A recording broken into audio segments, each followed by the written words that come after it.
initiated the issue of applications yesterday afternoon. I've had a chance to, excuse me, look at them.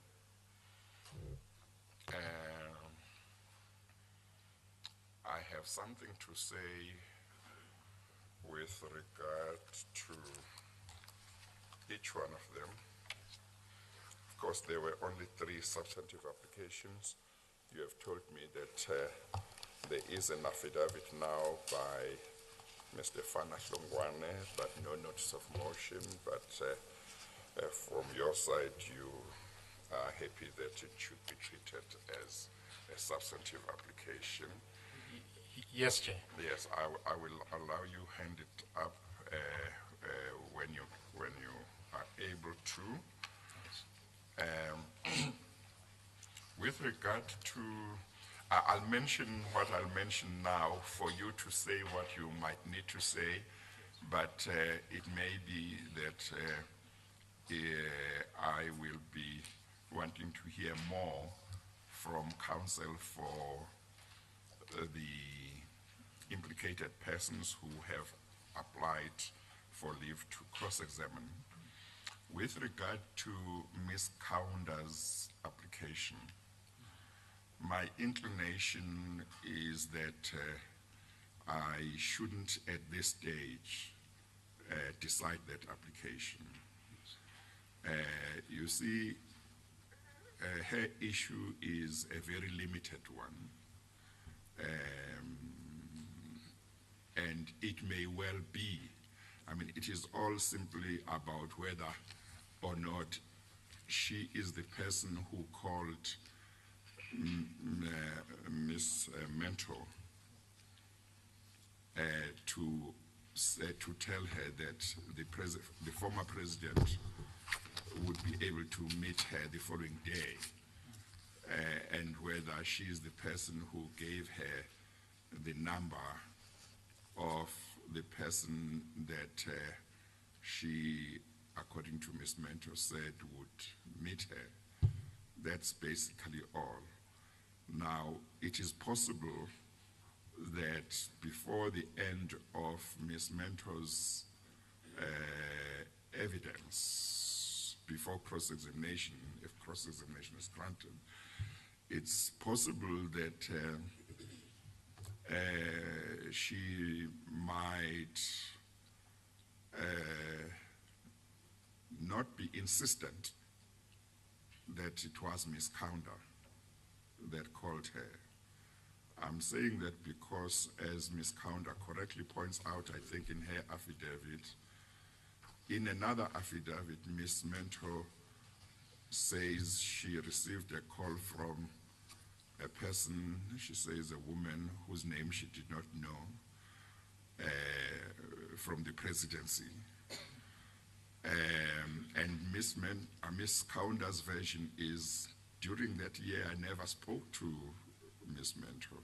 So it may be that through questions, we might arrive at a point where Ms. Mentor says, well, I believed it was her, but I can't be sure or whatever, in which case it may well be that Ms. Kaunda might say, look, if she is able to say she's not sure, there's no need to cross-examine. I don't know, but I'm just saying my inclination is that we should wait a bit, particularly because also, as I recall the role of the Commission's legal team, their approach is not to regard witnesses such as Ms. Mentor and Mr. Jonas and other witnesses that they will present to the Commission as they are witnesses in the sense in which one talks about that in litigation in a court of law.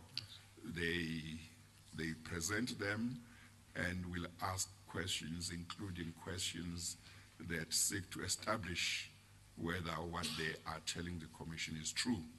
So it may well be that at the end of the questions that the Ms. Silo will put to her and questions that I may put to her, that issue might go away. So that's the reason why I'm inclined to defer that application. In regard to, is it Major General? No, in regard to Dolo. Yes.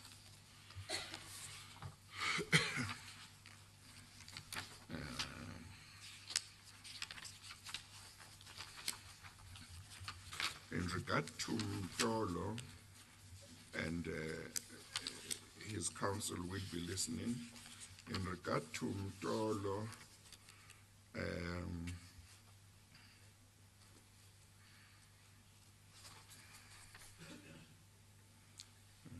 I'll just tell you.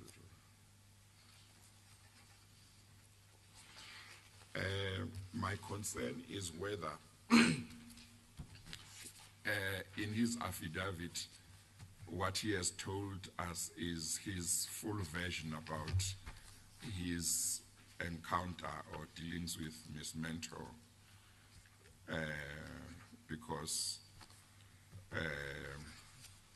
I would like to know that it's a full version in relation to that incident or that encounter.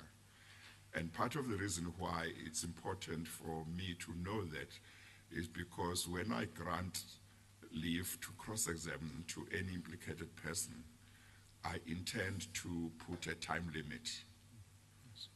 I don't intend to just allow cross-examination that will just go on forever. Yes. But obviously, I want to try to the best of my ability to give a time that is fair to, one, the commission, the public interest, to the implicated person, and so on. I want to take into account everything. Yes. And if I don't know the full version, I might not be able to give a realistic time. But if I am told that what he has put here is the full version relating to the incident, then we can take it from there. So that's Tolo. And I take it that you're referring to the version put up by Mr. Mtolo in D3, page 49, paragraph 3. In that affidavit, in the whole of that affidavit. Yes. Yes, yes. Because that is a response to paragraph 120 of Ms. Mentor's evidence, and it's a bad denial. Yeah, so as I say, if his counsel says to me, this is the full version, yes, then I'll treat it as the full version. Yes. But they might not have. They might have focused on just dealing with that. In other words, I don't like a situation where you say no. I deny that I was there on that day, but actually you were there the following day. yes, You know, and whatever she may have said happened on the one day actually happened on the other day. I want you to be able to say it didn't happen on that day, but I did come the following day, and this is what happened the following day. Then I have a full picture. yes. Okay. Okay. And then, well, Mr. Hlongwane, I didn't have his affidavit as yet, so you Is want it convenient to place it before you? let me. Chair, can I ask for your registrar's Yes, she's coming. permission to hand this up to you? Yes. You will see that I had started to mark it 3A. Yeah. I had not completed the pagination, but Yeah. at least we know where it starts. Yes. Okay. If you could go to the folder under Mr. Hlongwane, Yeah. you will see it ends at 3. What follows thereafter is 3A and so on. We will complete the pagination later. Yes. So let me ask you to place it in that folder.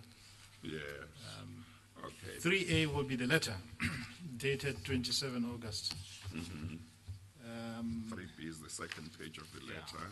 And 3C is the beginning of the affidavit. Yes. We will complete the pagination later, as I say.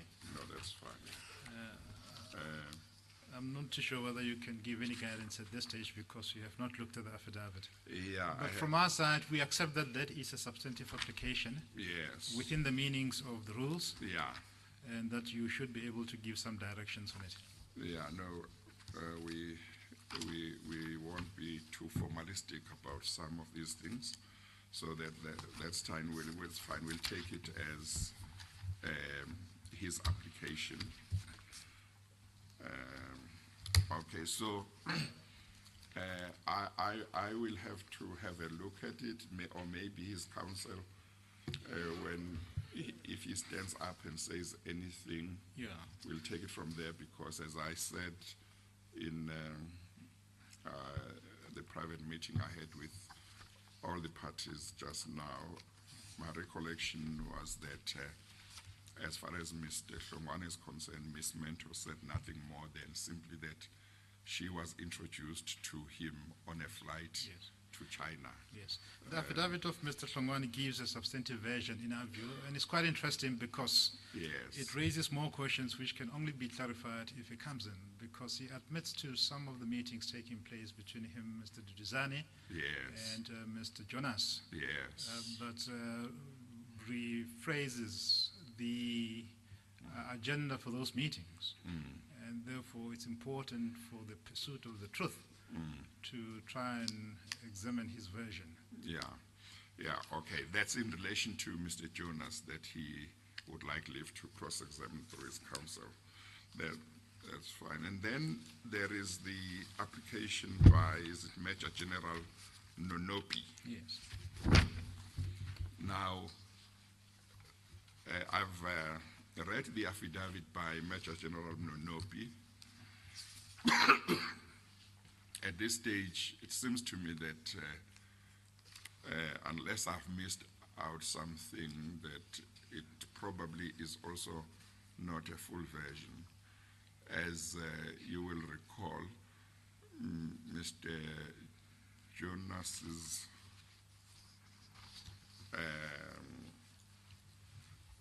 evidence included that she came with a prepared statement that she wanted him to sign, which he refused to do. I didn't get a chance to compare certain paragraphs in her affidavit with the statement of Mr. Jonas, but I didn't see what she has to say about where she says this prepared statement came from. Yes. I mean, Chair, to remind you, if you can go to Exhibit C1. C1. Yes, and you go to page 17. Hang on one second.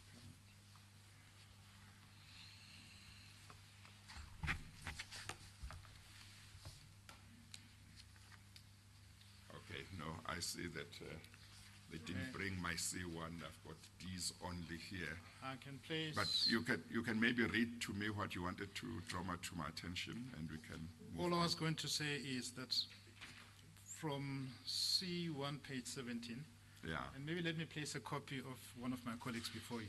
Okay. C1. Well, I guess that relates to Mr. Jonas. I Indeed. think the reason why it's not here is because it wasn't expected we would need it. But he gives a detailed version beginning from paragraph 51. That I remember. Relating to not only Major General Nonopi, Yes. but his involvement with other of his officials at that point in time, including Brigadier Mtlemeza. Yes. And so it is not enough to simply respond to that version by a cryptic denial such as the one you may find in his statement. For instance, page 6, paragraph 5. there's a copy check. Can I ask for your Yeah. registrar's Yeah. kind indulgence again?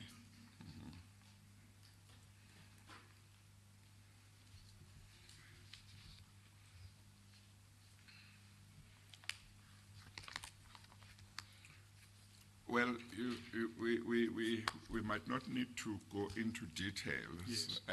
Because I'm just giving my inclination. I'll hear what their counsel might have to say. In regard to Major General Mnonopi, for example, if I recall correctly, she didn't come alone Yes. to see Mr. Jonas. She Yes. came with, I think, one other person. I don't know if it was two people. But I think it would be important, for example, that we know what the version of the other person is. Yes. Because what if that other person says, no, actually, that prepared statement or what Mr. Jonas is saying is true.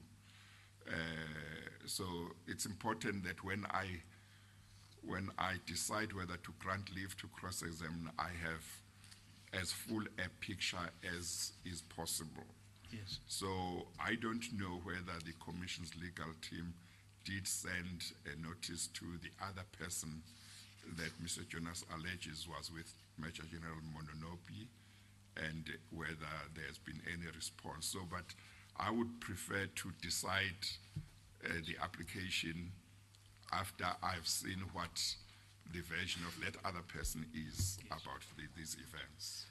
Chair, we're grateful to the guidance that you have given, and we leave it to our learned friends representing General Mononopi and the like to persuade you that the version now given is enough, or that they would respond by additional particulars relating to that version.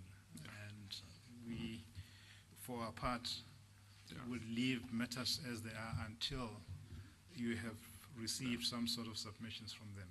Yeah. I would close by saying we will still ask you to ultimately give directions consistent with your discretion under Rule 3.7 to impose conditions when you grant the privilege of cross-examination.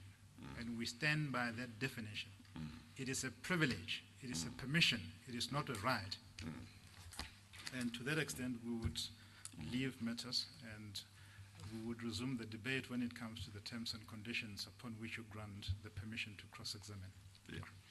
No, thank you very much. You will get an opportunity to address me when that point comes. May I ask counsel for Ms. Kaunda to come forward and indicate what he has to say in the light of what I said about Ms. Kaunda's application.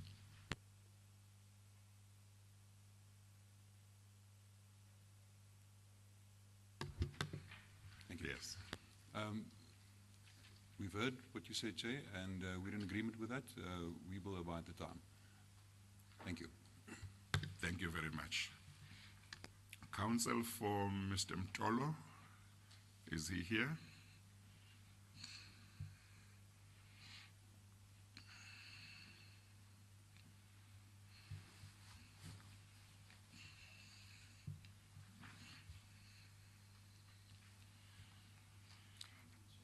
Yes, good morning. Just press the button there. Thank you, Chair. Yes, you heard what I said about Mr. Mtolo? Yes, we did. Yes. Is there anything you want to say? Yes. Firstly, we concur, Chair, that we received the notice, and further, we filed or deposed to an affidavit based on the allegation as contained in the notice. So now it's obvious that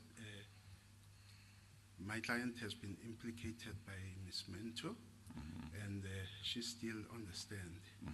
So we have answered as far as what was contained in the notice, which implies, Your Worship, that we rather, Chair, that this circumstance might change depending on what Ms. Mento still has to say. But as for now, I concur, Your Worship, rather, Chair, that the application or the of notice is comprehensive, including the supporting sworn statement or affidavit. That's my humble submission with regards to Advocate Mdolo's matter. Yeah, but what I'm looking for is not a submission. It's simply whether it's his full version. That's a factual issue.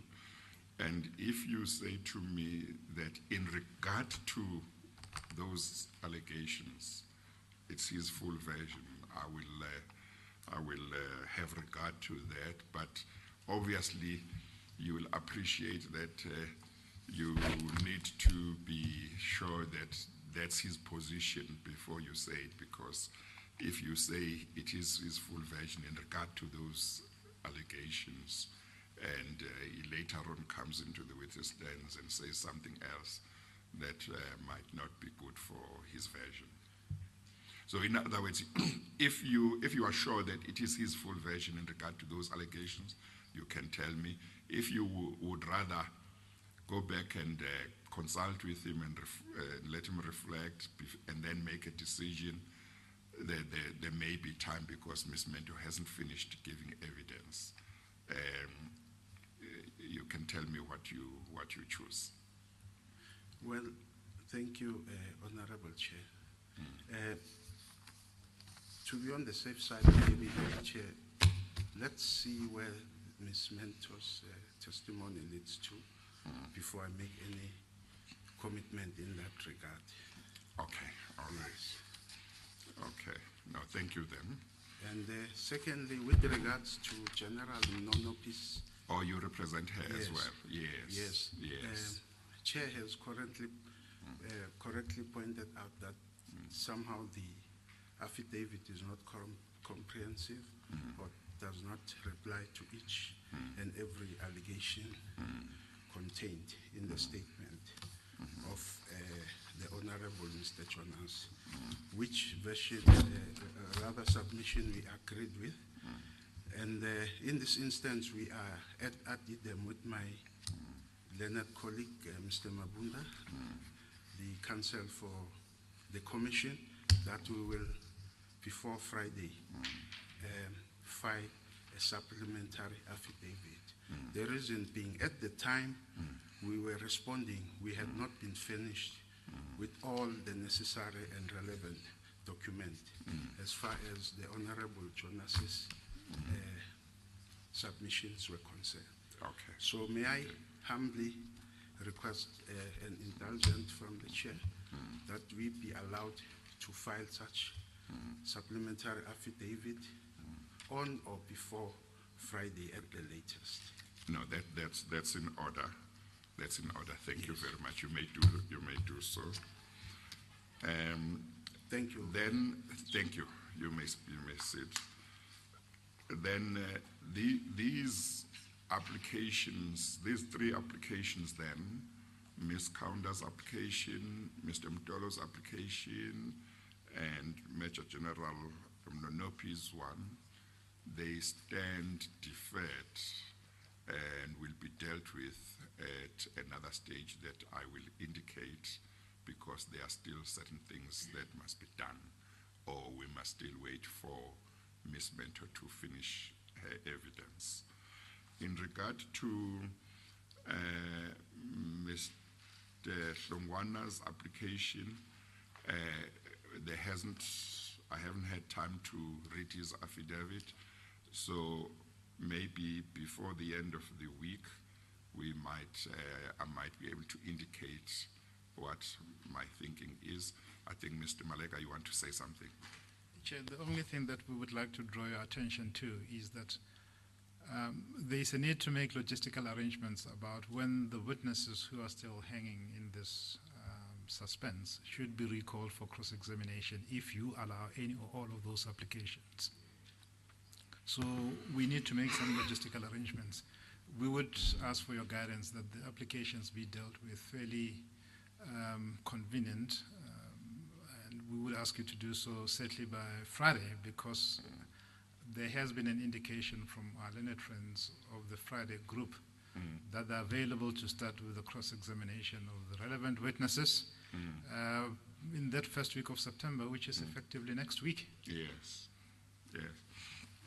No, I'm quite happy to do that. My concern, let's take one by one. Ms. Counter's one will depend on what happens by the time we have exhausted questions for Ms. Mentor. That's the one thing. With regard to Major General Mnonopi, a supplementary affidavit will be filed on Friday. Yes. With regard to Mr. Mtolo, they will revert. I think counsel for Mr. Mtolo, in regard to Mr. Mtolo, shall we say you will revert by Friday as well? In regard to what your decision is as to whether what he has put up in his affidavit is a full version in relation to those allegations, or whether you are going to supplement in regard to him. Is it fine if we say, if you are going to supplement, you will do so by Friday, or if you have decided not to supplement, you will communicate that by Friday to the Commission's legal team? Thank you, Honorable Chair. Yes, we will do so the latest by Friday, Chair. Because as I have indicated, Chair, that it will all depend on what Ms. Mento testifies upon. Because as far as we're concerned, at this stage, she has excluded him from her viva voce evidence before the Commission. But however, the statement suggests, or her statement rather, suggests otherwise. So it's a matter of wait and see what she has to say before we can make any commitment in this regard. Yeah, okay, but we will, you will be in touch with the Commission's legal team at some stage after she has finished to make final arrangements in regard to that. Certainly we will do so, Honorable Chair. Thank you. Thank you, Chair. Thank you. So, Mr. Maleka, it just depends then on those things that I talked about being done on time. Yes. I don't know if when you receive whatever statements you are going to receive not later than Friday, if you receive them and you take the view that there is no need for you to check anything or verify anything or check anything with any other person, it may be that we can definitely have cross-examination starting on Monday. Yes. But I don't know if you receive statements, affidavits, and they require that you check certain things before cross-examination of a particular witness can start. So I don't know whether you have any view in regard to that eventuality. Yes, Chair, we would simply suggest that out of planning, we Yeah. ask those witnesses to keep themselves available for Yeah. cross-examination from Monday. Yeah, okay. And it will, of course, be Mr. Jonas, Ms. Mento, and Mr. Maseko, who Yeah, is scheduled for Friday, but we would like to indicate that he's available tomorrow if all other persons yeah, do not have any objection to advancing his evidence. okay. So those will be the three witnesses Yeah. who would ask to make themselves available for cross-examination next week. Yeah, yeah. Okay, no, that's fine. Okay, thank you. Then those applications stand deferred, and before the end of the week, we will deal with Mr. Hlongwana's application. Thank you, Chair. Thank you. Before Mr. Pretorius has something to say, I omitted to say earlier on that we started later than we should have, or than the time I had indicated. I think we started about 10 to 10. I had said we would start at 9:30. We apologize for that. I had to have an urgent meeting with the lawyers for various parties to discuss some of the matters. So I just want everybody to know that definitely when we have said we are going to start at a certain time, we try to make sure that we start at that time unless there is a really good reason, and we will communicate that good reason to everybody if it does happen. Thank you, Mr. Pretorius. Before Ms. Mentor resumes her evidence, may I just respond to the proceedings this morning from the perspective of the legal team as a whole, Mr. Chair. There are a number of arrangements for the calling of witnesses early next week that have already been made. Mr. Jonas has not yet finished his evidence. So there are a number of logistical arrangements that the legal team needs to make in consultation with various witnesses and the like. So it's premature at this stage to give any person an assurance of how things will occur next week. And the legal team may well approach you, perhaps in chambers, to set down a date for applications that is a certain date so that we can plan around it. Okay, is the effect of what you are saying is the effect that let's deal later in the week with exactly when cross-examination may start? Yes, we'll have to present a program to you after consultation with various members of the legal team that have various matters that they have planned for later this week and next week, and perhaps it would be better if we presented you with a comprehensive plan that takes into account the various matters that other council must attend to. Okay, that's fine. Thank you. Good morning, Chair. Good morning, Ms. Silo. When we rose yesterday, Ms. Mentor was still testifying. I intend to call her. She's in the adjacent room. She is close by. Yes. As the Chair will recall, I had indicated we had received some documentation.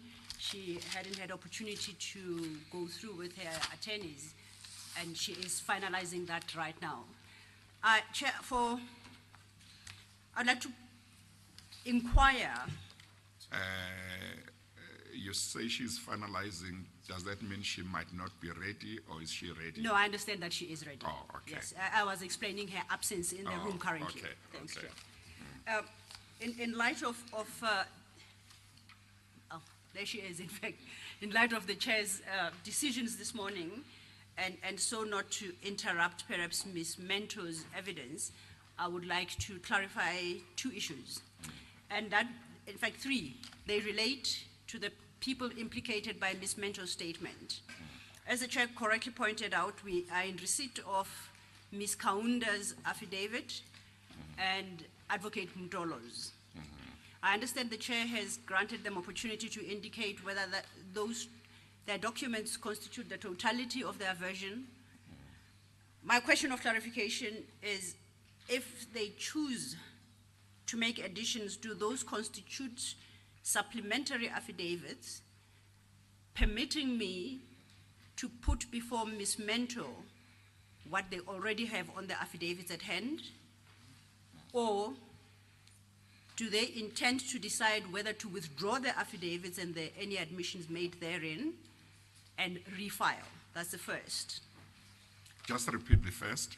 The first question, or the affidavits that we already have, even if the representatives for Ms. Mentor, Ms. Kaunda, and Advocate Mtolo were to conclude are not comprehensive enough, am I to understand that by Friday they are required to supplement, which is not to withdraw what's already filed? Let's take one by one, because they are not the same. I will start with Kaunda.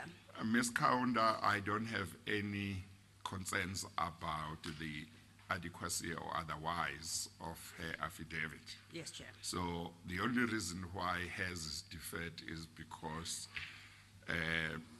Ms. Mento is still testifying, and she will be asked questions which may or may not result in her adopting a certain stance in regard to her evidence about misconduct.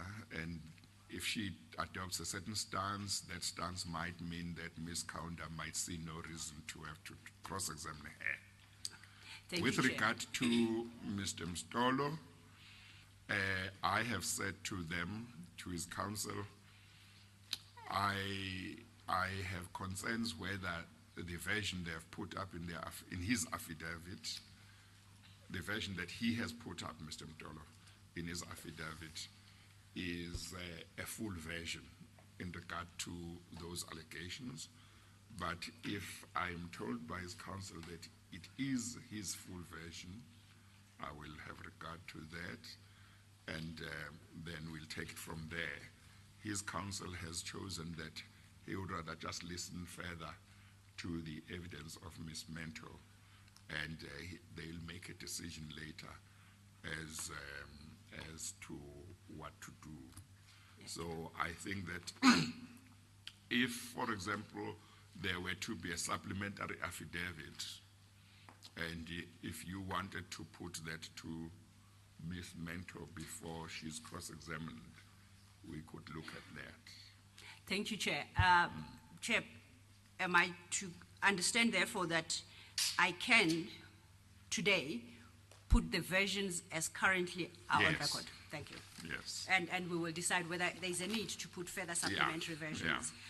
The second point, Chair, is relates to former President Mr. Zuma and Mr. Ajay Gupta, who were served with Rule 3.3 notices and have to date have not indicated, and we do not know how to deal with the two witnesses, because we do not know whether they intend to still submit responses in terms of Rule 3.4, and if so, we would request an indication of by when they must do so, Chair. In the meeting that I had with the Commission's legal team, together with counsel representing various parties, counsel from the former president were also there, and they've indicated that a decision is yet to be taken, if I understood correctly, whether they will apply, whether the former president will apply for leave to cross-examine or not. But that decision will be communicated on Friday, and I think if they decide to, that decision will be communicated on Friday.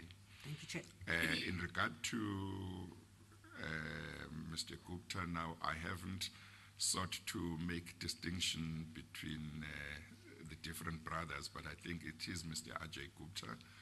Counsel for him has indicated that, and he's going to tell me if my recollection is wrong, he has indicated that a decision has been taken to file an application for leave to cross-examine, and that application will be filed on Friday after they will have been, I think, served with some further documents by end of today. Mr. Helens, am I correct? That is correct, Chair. Thank you. Yes. Thank you, Chair, and thanks for the clarification. Chair, I don't know when I came in, I cleared the space for the applications. May I take half a second to retrieve my files, and we are ready to proceed? Thank you. Do so.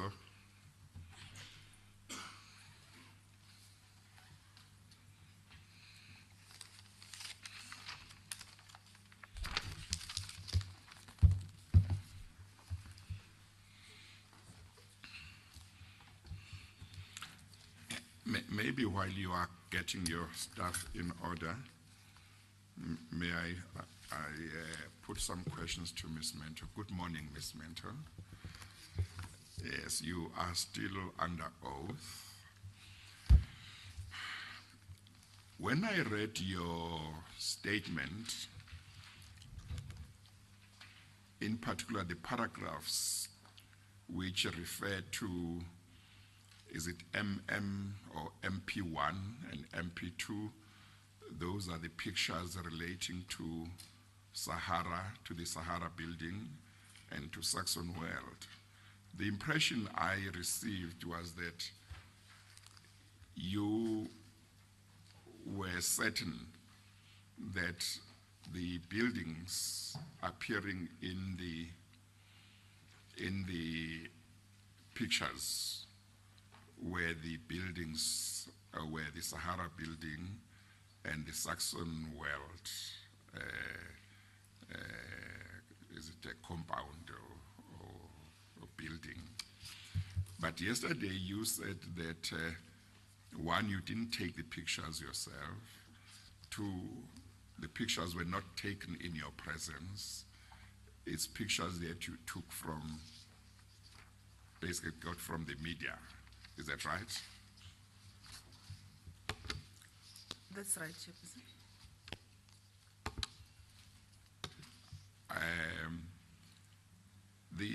At least one of the statements, or maybe an affidavit that you deposed, just didn't give me the impression that it's something you got somewhere. It gave me the impression that maybe you took the photos yourselves,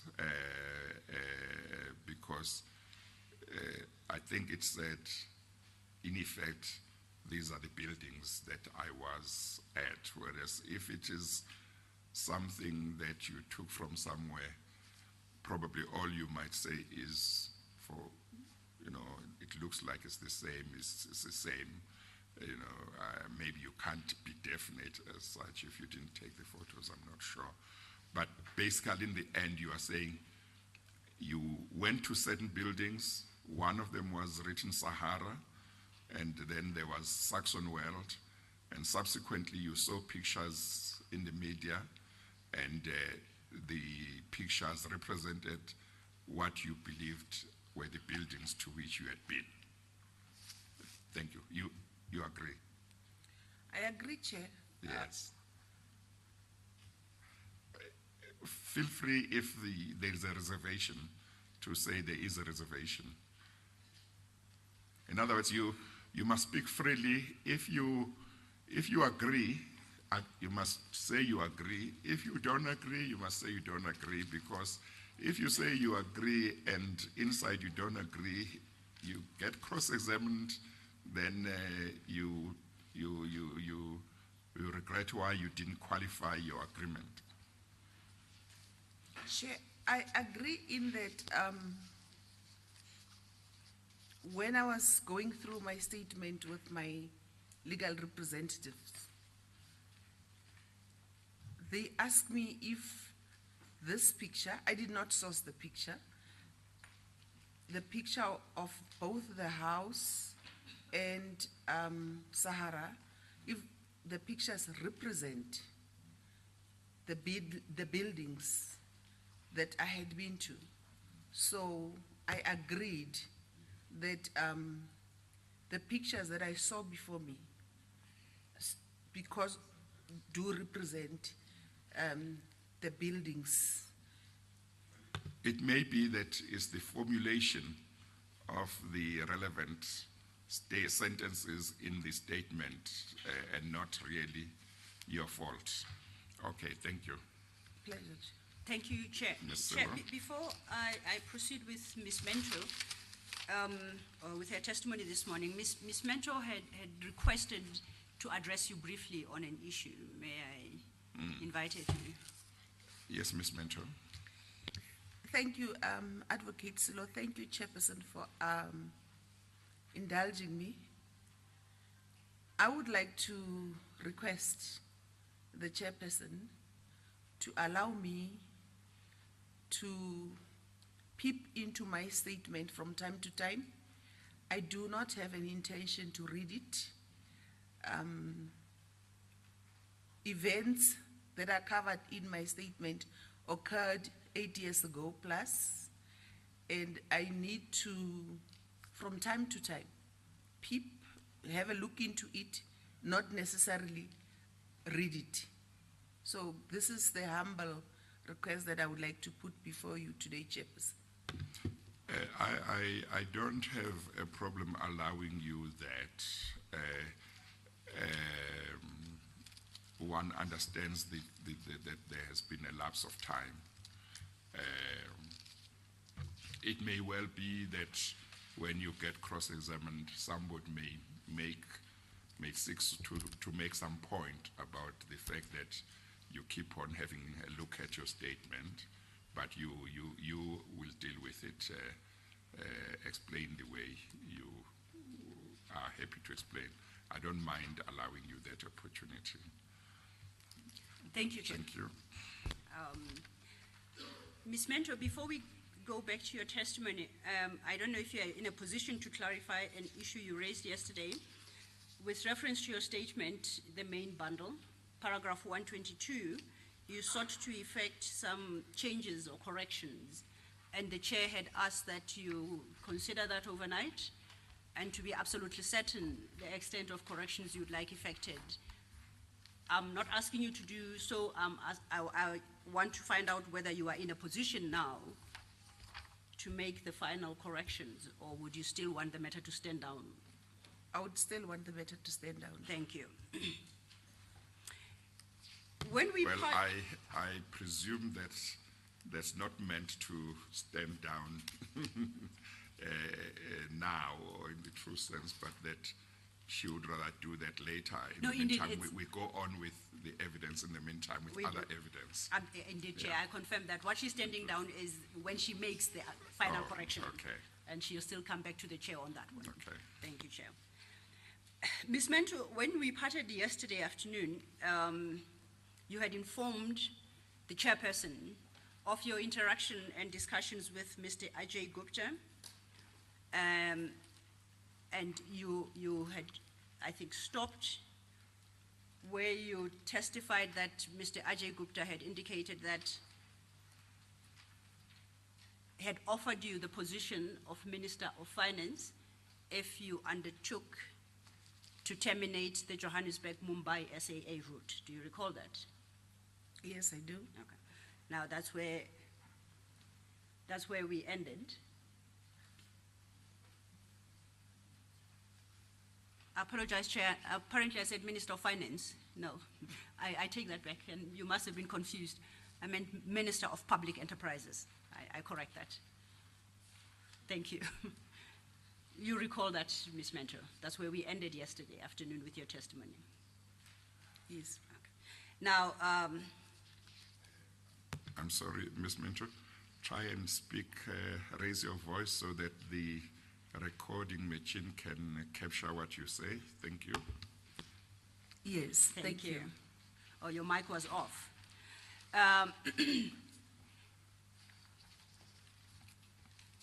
You deal with these matters from page 25, in particular the cancellation of this airline, from page 25, paragraph 87, and following, just so you find your place in the statement. Now, can you take what subsequently transpired from there after Mr. Gupta had made you this offer? May I go slightly back through the chairperson, please? Yes. Thank you.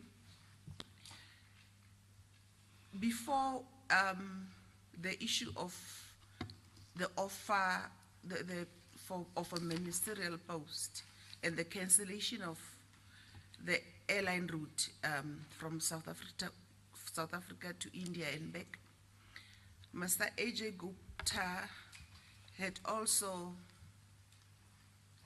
brought forward the issue of denial.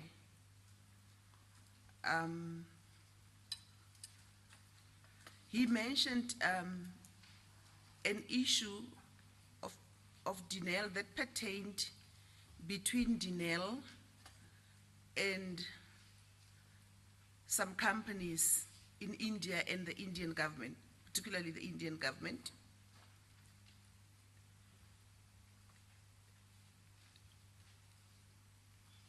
That issue that he raised with me was a top secret issue that no private citizen should have known about. I knew about the issue, but I didn't say much because I was a member of the Joint Standing Committee on Intelligence, and I knew about the issue. And he suggested that he could, there was a not conflict, there was a matter. I don't want to disclose much of the matter that he offered to resolve between Dinel and the Indian government. I was surprised that he knew about the matter.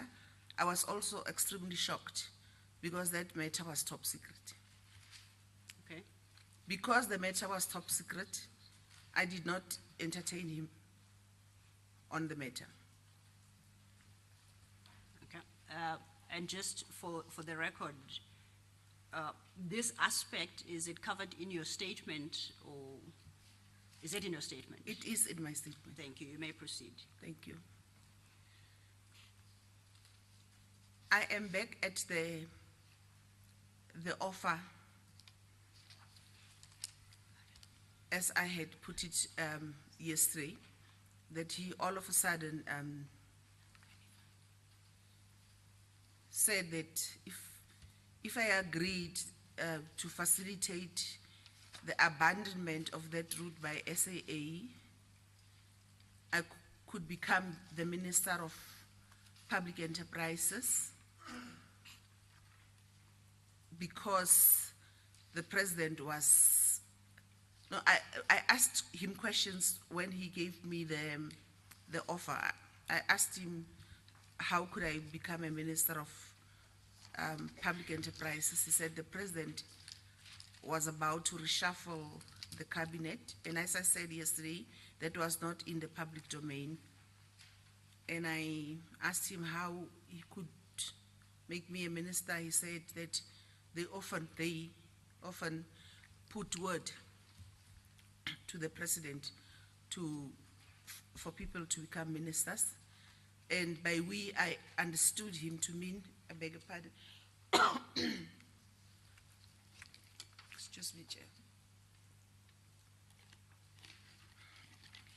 I understood him to mean they, the Gupta brothers, or the Gupta family. I did not accept the offer. I felt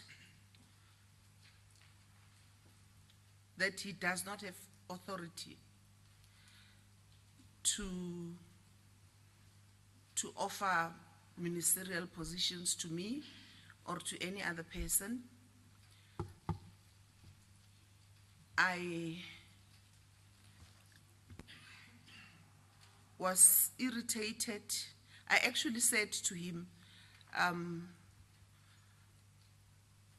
it is only the president, together with Luthuli House, in discussion with Luthuli House, that can determine, or that has authority to make people ministers. Now, when you said that to him, did he? I'm sorry, Ms. Silo. Yes, Chair. I'm going back to the witness evidence about 5 minutes ago in regard to Mr. Ajay Gupta telling her an issue that she says was top secret. I'm assuming that the Commission's legal team has applied its mind, or is applying its mind, to the question of how that should be dealt with, because obviously, maybe I shouldn't say obviously, because Mr. Ajay Gupta may not know what matter she is talking about if she is not able to say what that issue was. Yes, Chair. So I'm assuming that the legal team either has already applied its mind to how it will deal with that, or it is applying its mind because obviously it is, if that evidence is true, it is quite important. But how it is handled is also important, and the legal team would have to apply its mind as to how that should be dealt with at some stage or another before. Indeed, Chair, we are applying our minds to it. The option is for Ms. Mentor to make a separate statement as regards that and provide the necessary detail, which statement itself shall be deemed secret. And then the Commission can apply for a declassification of the issue together with Ms. Mentor's statement on this matter. Yeah, no, I didn't necessarily want you to address how you propose to deal with it.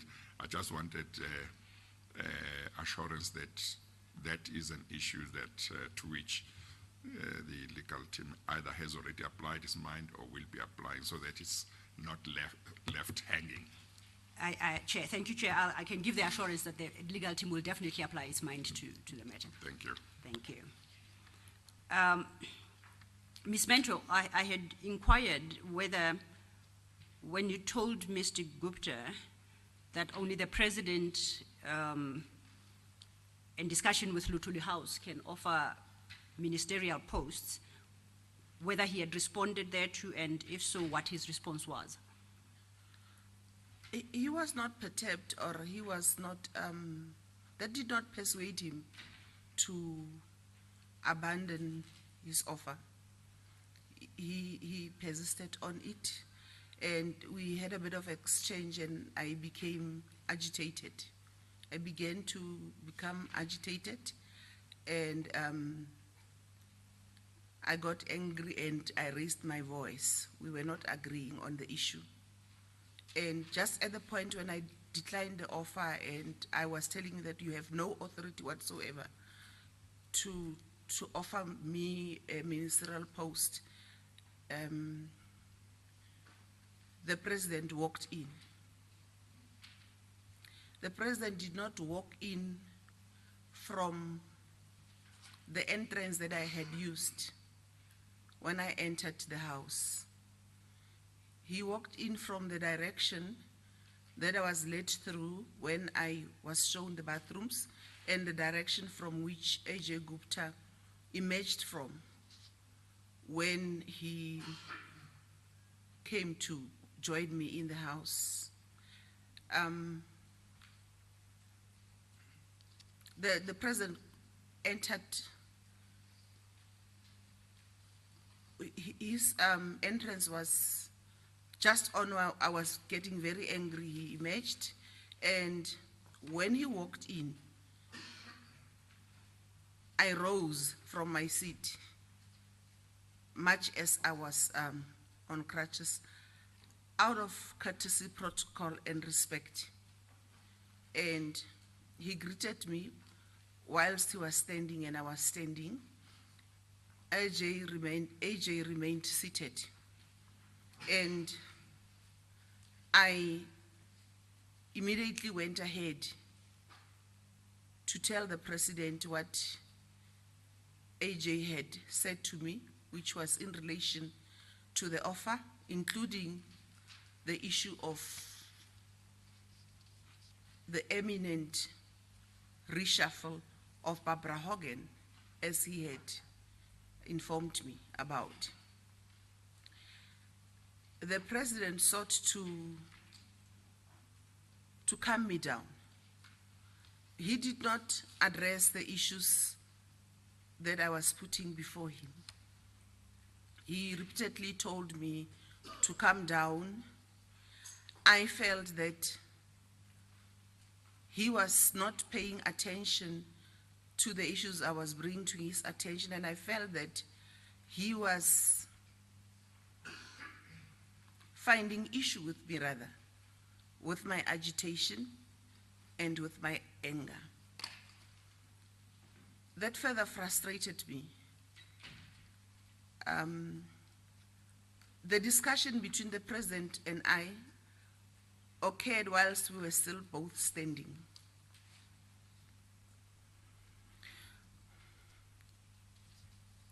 He continued to calm me down, and I realized that he is not surprised. He is not objecting, as I would have expected him, to what Ajay Gupta, what I was telling him Ajay Gupta told me. He neither did not even ask Ajay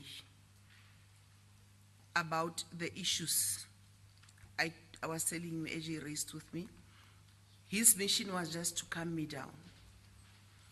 When I realized that I was not winning, I decided that maybe I will have to leave.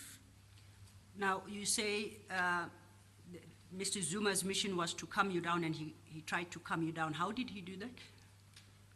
He asked me to calm down. He repeatedly asked me to calm down. He used both a little bit of English and mostly Zulu language. Okay.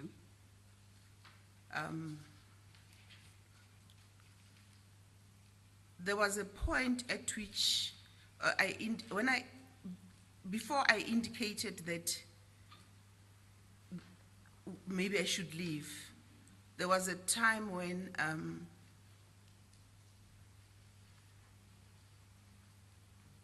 I remembered that I had refused to go and see the president in China. And I said to the president, I apologize for refusing to go and see you in China 2 weeks ago. The president accepted my apology. Why do you say he accepted your apology? Did he indicate verbally the acceptance of the apology? I take that he accepted it because he said it's okay. Okay. I mustn't worry. May I continue?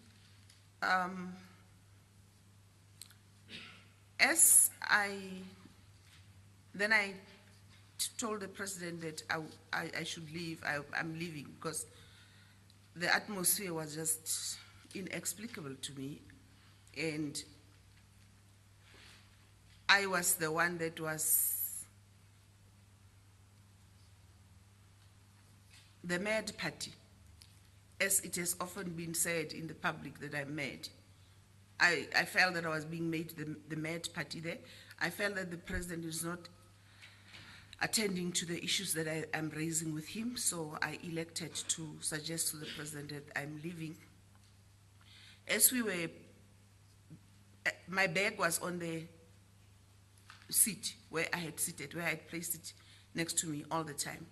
So the president took my handbag, and we were about to move out. As we headed to move out of that reception area or lounge, Ajay asked him if he would like to eat something. He asked him in a tone that I actually did not like.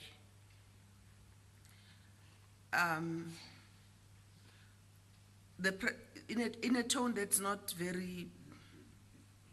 It struck me that when the president entered, he did not rise, and when he spoke to the president to offer him something, he also spoke to him in a very demeaning, not respectful manner. The president told him that he was going to eat next door. And because I expressed surprise, I looked at him. He said that Duduzani, his son, lives next door. Okay. Then the president helped me out, me on my crutches, the president holding my handbag, leading me to through the exit that I had entered through, which is going down those 4 to 6 stairs. Ajay remained seated. I'm sorry, Ms. Mentor. Please don't forget where you were when I interrupted you.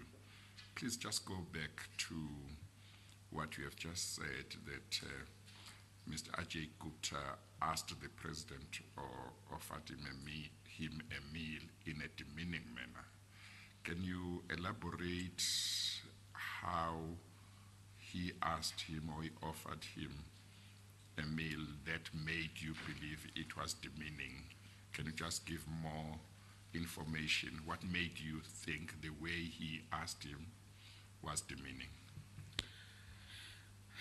In my view, if you address the president, you would say, Mr. President, may I offer you something to eat? For me, that's respectful. If you say, will you have something to eat? To me, that's demeaning. And is that how Mr. Ajay Gupta spoke to the president? Yes, I did not specifically state word by word what he said in the statement, but that's Yes. exactly what he said to the president. Okay, thank you. Thank you, Chair. As the Chair indicated, you recall at what point you were when the Chair posed the question, right? You can take it from there again. We were leaving the lounge. Yes. The president held my hand back. When I descended the stairs, those 5 or so stairs, the president assisted me. As we went out of the lounge, the black twin cab that had brought me from the airport was there. The president assisted me into the twin cab, but even before he did, on our way out of the house, he apologized for having, he said that if he knew that I was on crutches, he would not have requested that I come to see him, I fly all the way to come and see him whilst I'm still on crutches. Outside the vehicle, he continued to calm me down. He spoke to me again in Zulu, calming me down, and he told me in Zulu to look after myself, and he told me that we would meet again. He actually opened the vehicle and assisted me into the vehicle, and we drove our way to the airport. I was driven away to the airport. Okay, can I inquire, in your interaction with the president at this point, did he indicate verbally that he was honoring the meeting you say was scheduled between yourself and the president? When the president said to me as we were leaving the house, that would he have known that I was on crutches, he would not have requested to come to me to meet him. To me, he was acknowledging that he called me for a meeting which has an agenda. Okay. Did you have an opportunity, before I do that, can you recall around what time this was of the day? That brings me to an item that I said I might have stayed 2 to 3 hours in the house. But I landed at about, if I may go back Please. to calculate the time, Please. if it's that allowed. I landed at 8:30. Okay. That is at OR Tambo? Yes, Chairperson. Yes, in the morning. In the morning, Yeah. 8:30. I would think that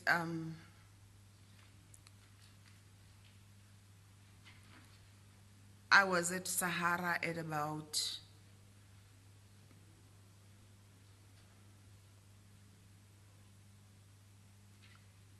9:30 to 10. I spent about 20 to 30 minutes before I was made to meet Vytjie. I spent about 20 to 30 minutes in discussion with her. I was inside Saxonwold around lunchtime.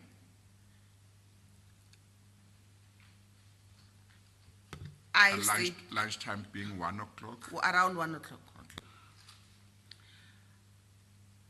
I had lunch there by myself around 1 o'clock.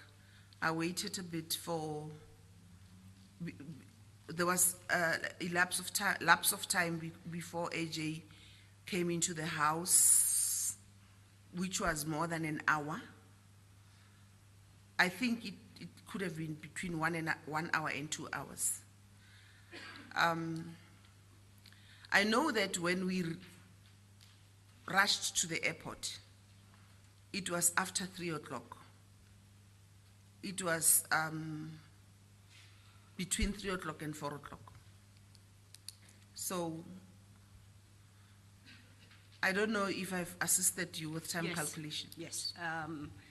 And maybe just on that, do you have a recollection, you may not because you fly so often, around what time was your flight back to Cape Town on that day?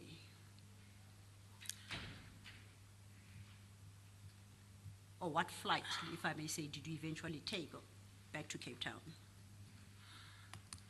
You know,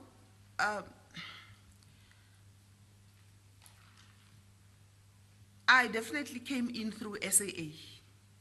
Yes. And normally if, I know that I had to recheck in and I checked myself in. Now, if I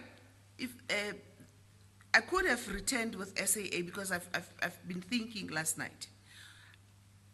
I was asking myself last night why would I not have checked myself in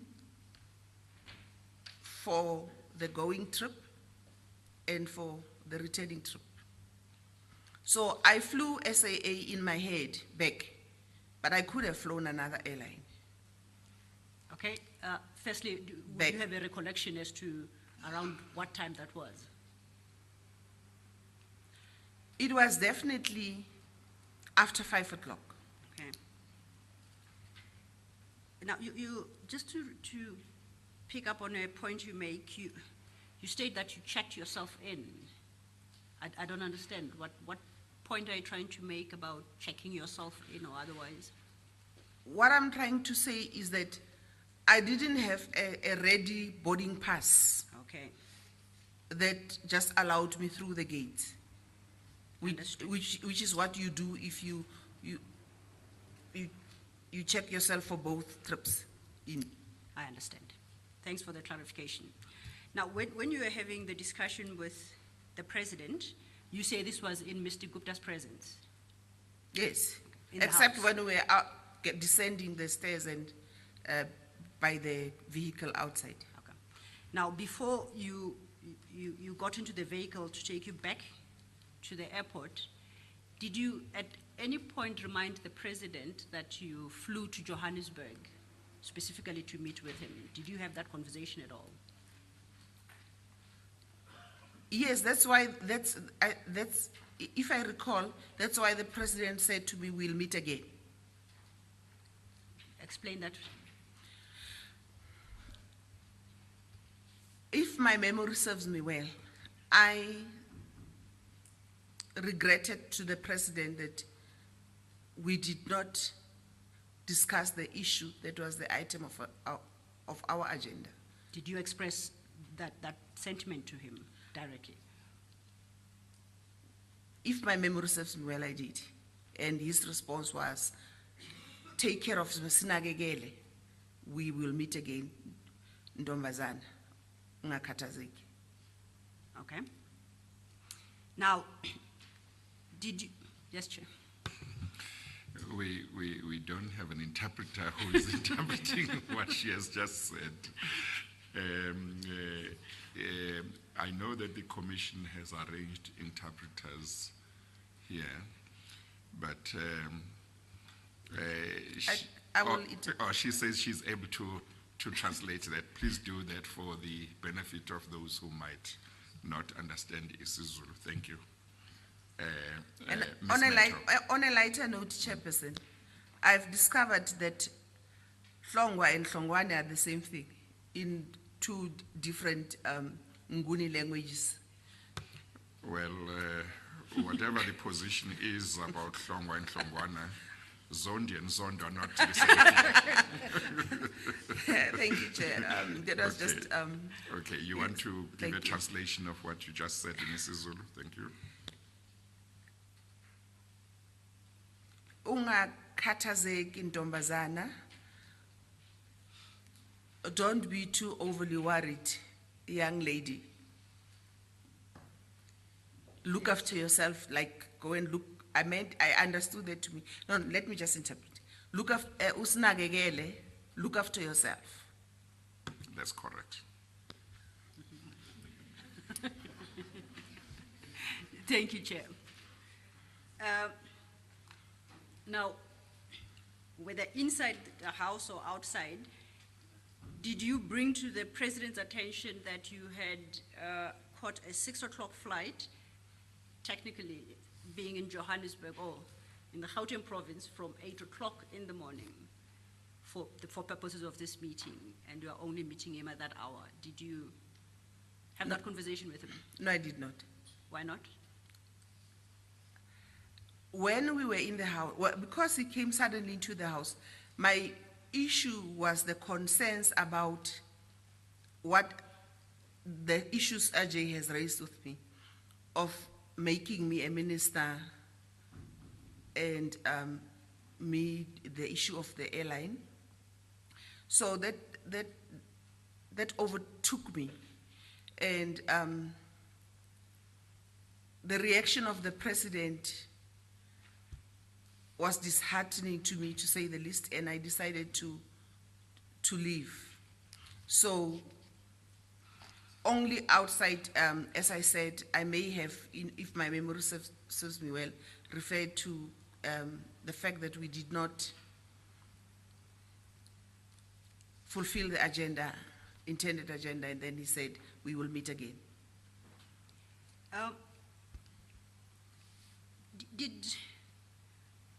In confirming the meeting for that Monday, was a specific time allocated for the meeting, or was it left open? Not time in terms of 8:30 or 10, said Monday morning. At this juncture, based on what you testified on yesterday, that Mr. Kaunda had assisted with setting up this meeting, did you contact Ms. Kaunda about the delay, let's say around 3 o'clock, when still you hadn't met with the President? No, I did not. You didn't have the mind to? No, I did not. Ms. Kaunda's role was to assist me to realize the meeting. And I did not deem it necessary to tell her of the delays. The person that I kept on updating was my friend that I phoned when I was in Sahara, and that was when I was in the house and in the vehicle, but not Ms. Kaunda. Did you inquire from the people who collected you from the airport as to when you will be meeting the President? You mean when I met them? At any point? When they took you from the airport to Sahara, when they took you from Sahara to Saxonwold, did you inquire as to what time approximately you might be meeting with the President? No, I only told them that they were delaying me, because in my understanding, when I left Cape Town, I was going to proceed from the airport and be driven straight to the President.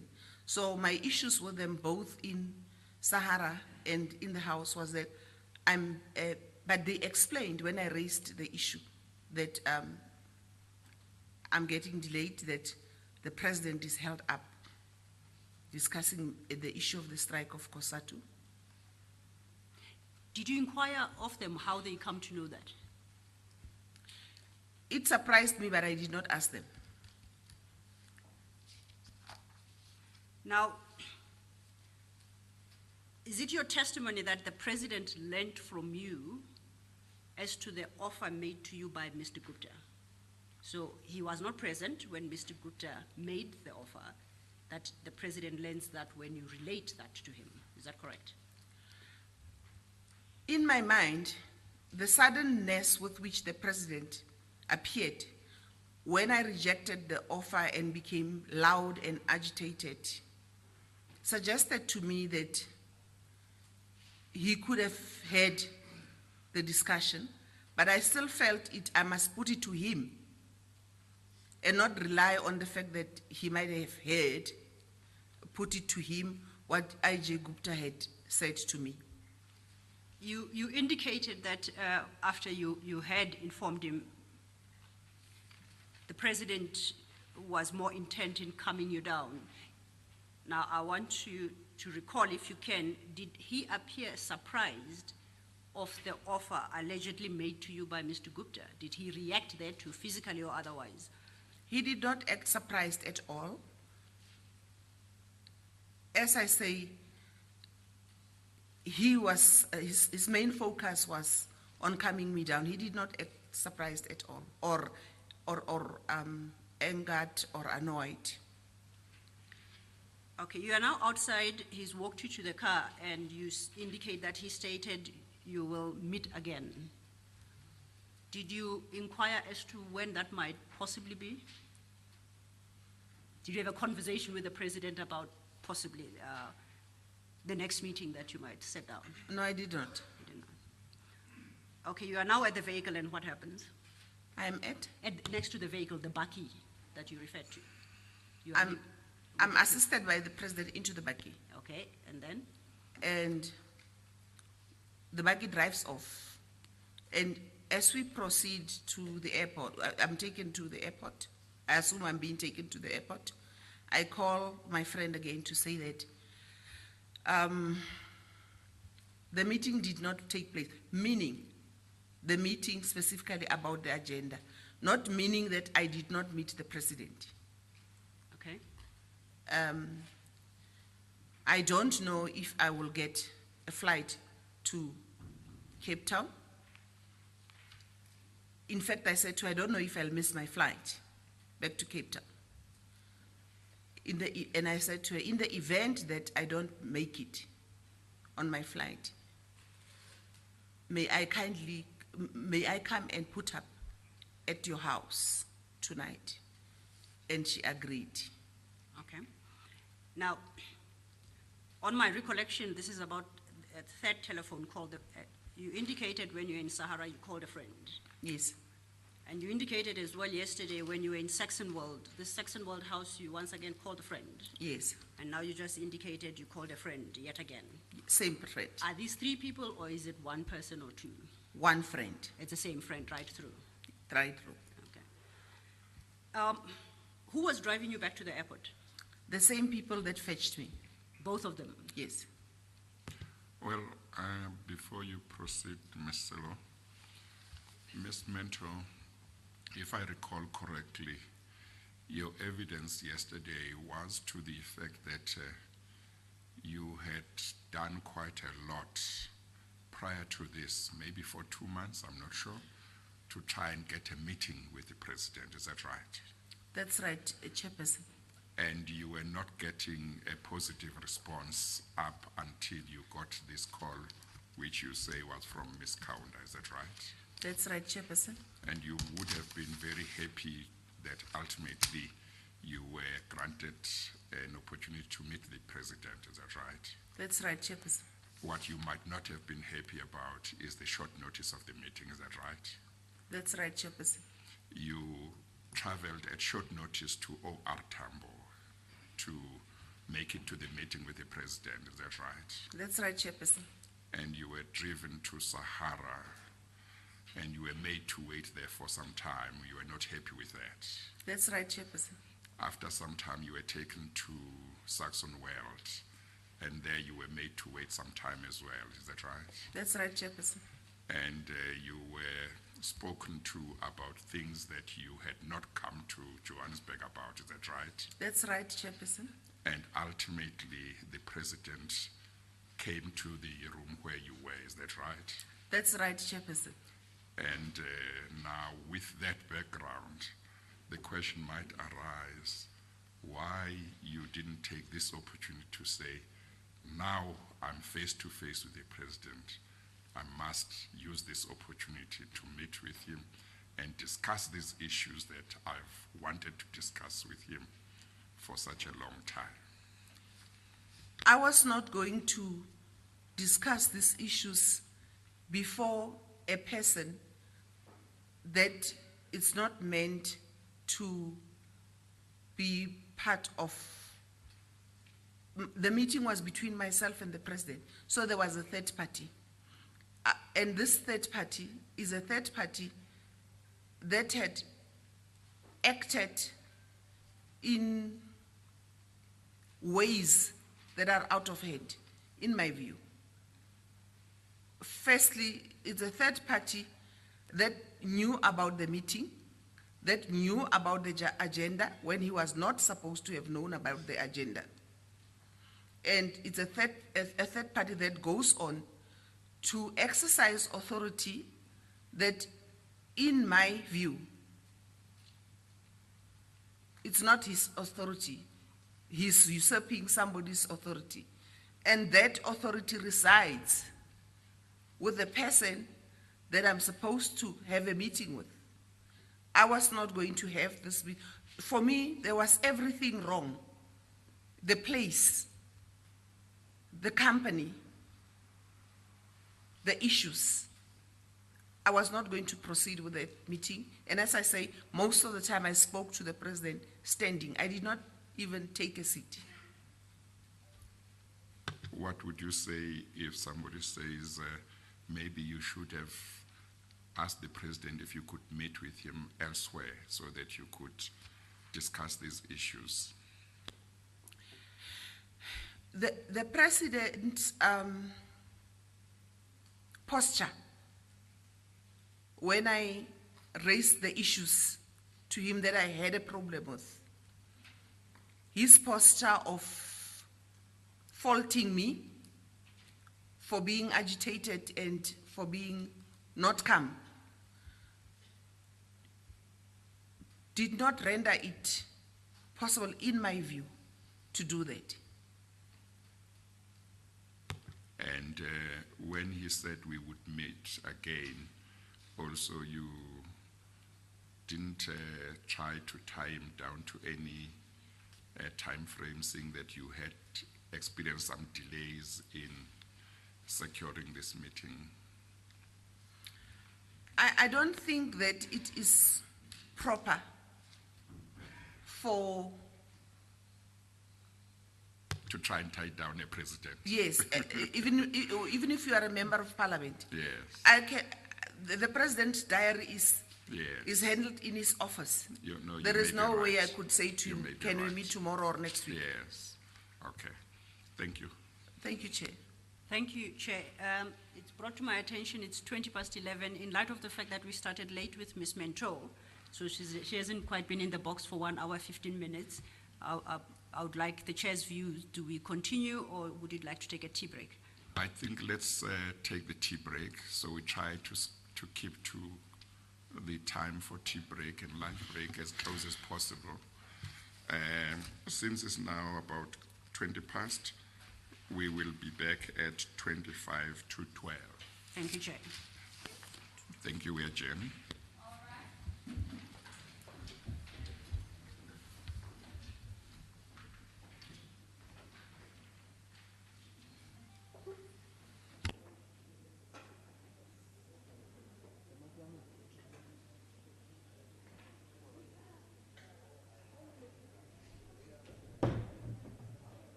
Ms. Silo, before you proceed, Ms. Mentor, would I be correct in saying that in your evidence, both yesterday and today, you are also drawing attention to this commission, things that you found strange with regard to the arrangements for your meeting with the president, and with regard to how Mr. I.J. Gupta spoke and behaved, and how the former president also behaved on that occasion. With regard, maybe I should explain, with regard to the president, maybe with special reference to his reaction when you told him what Mr. Ajay Gupta had said to you. Am I correct to say you are also drawing attention to saying some of these things I found strange? Yes, Chairperson, I found those things strange, especially the two that you pointed out as number 2 and number 3. The first one, I found it strange and discomforting, but I welcomed it still because I was desperate to meet the president, and I had been trying for 2 months or more to do so. Well, from what you said, I think yesterday or this morning or both, you said you expect that when you are going to have a meeting, you expected that when you were going to have a meeting with the president, it would normally be in the union buildings or at Mahlamba Ndlovu or any of the official residences of the state. That's correct, Chairperson. Must I take it that once you knew that where you were at Saxon World was not a state residence, state house, you found it strange that you would meet with the president in a private citizen's residence? That's correct, Chair. You must just think it through when I put these questions, because I'm trying to make sure that I understand what you are saying.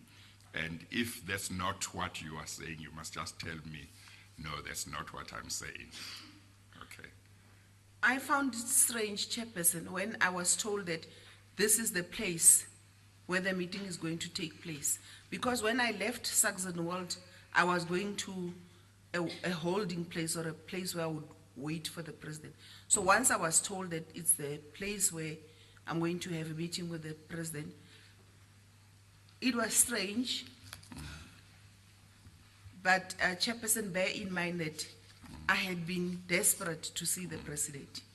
I was not going to cancel just because it's strange, and the president was still coming. Yeah. No, I'm not suggesting you should have cancelled. And you found it strange that when you told him that Mr. Ajay Gupta had offered you the position of minister, that the president was not alarmed or surprised or angered at this suggestion. I found it very strange, Chairperson. And you found it strange too that he didn't ask Mr. A.J. Gupta in front of you whether that was true. Correct, Chairperson. And then, as you said, he focused on calming you down, and he then walked you to the car. Yes, Chairperson. Thank you. You may proceed. Thank you, Chair. Ms. Mento, Just one question for clarification. When Mr. Gupta informed you of the impending reshuffle, cabinet reshuffle, do you recall your testimony in that regard? That Mr. Gupta offered you the position of Minister of Public Enterprises when the President reshuffles the cabinet, which on your testimony was imminent. I recall him saying that I could become minister in a few weeks' time, and I asked how so. Then he went on to explain. Now, I need clarity on whether or not Mr. Gupta spoke in definitive terms to say that there is going to be a cabinet reshuffle, or whether the offer was in the context that when such a reshuffle does take place, you could become the Minister of Public Enterprises. Which is which? He spoke in definitive terms, because I asked him how was he going to make me minister. Did you understand that there was going to be a reshuffle at the time? I From gathered him? that from him. Did you inquire from him how he has that knowledge? I told him that in not so many ways that that's not in the public domain. How he knew that. What do you mean in not so many words? Did you ask him any question as regards his knowledge on this subject matter? My key question to him was how he was able to make me a minister. It was not how he knew there was an imminent reshuffle. At the time you were having this conversation, were you aware that a cabinet reshuffle was on the cards? I was not aware. Okay. Now, Ms. Mento, if you could have regard to your statement, with the permission of the chair, page 29.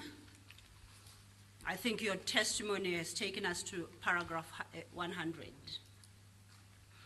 And under that heading of offer of position of minister, you then have two other issues you have raised there. Could you just briefly deal with those with the chair? Then we can conclude on this subject before I ask other questions. Yes. Through you, Chair, are you referring me to paragraph 100? No, I'd say your testimony thus far appears to have taken us up to paragraph 100. You confirm there is still paragraph 101 and 102 before the next topic starts. Did I not deal with 101 yesterday in terms of saying that I think that my time approximation was not correct? Yes, we did effect that amendment, and to recall, it currently reads approximately 1 week or so later. You suggested to the chair that we amend that to read approximately 2 to 3 weeks later, or so later. And we have effected that amendment. Yes. So I just want you to deal with the contents of paragraph 101 and 102 and before we get to the next chapter. The reshuffle did occur. Yes. It occurred at the end of October. I was driving from Cape Town Airport when I heard on the radio about the reshuffle, and I called my friend again to say that there it has happened. Barbara Hogan has been reshuffled. My friend, it's the same friend? The same friend. Okay. Minister Barbara Hogan was not replaced by me because I declined the offer. He was replaced by Minister Gigaba. And after his appointment as a replacement to Barbara Hogan, that route that I was supposed to facilitate the closure of did become closed. I was not aware of this until many years down the line, but from media reports, it happened, it did happen. It did not happen under Barbara Hogan, it happened under Minister Gigaba as Minister of Public Enterprises. Okay. Now, just to close on this chapter, the meeting you had set up with the president in the context that you had set up never really did take place on the day. Is that correct? In the Is a sense fair that we didn't conclusion? discuss pebble bed modular Yes. reactor. Did you make attempts, again, through Ms. Kaunda or anyone, to establish a further meeting with the president? I did not. Can you tell the chairperson why not? The issues you indicated to the chairperson you wanted to raise with the president remained not discussed. Why didn't you set up a further meeting?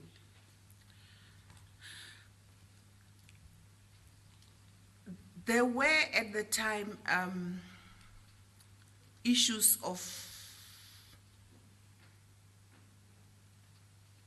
the issues of my trip to China persisted Yes. in the media and in the ANC also.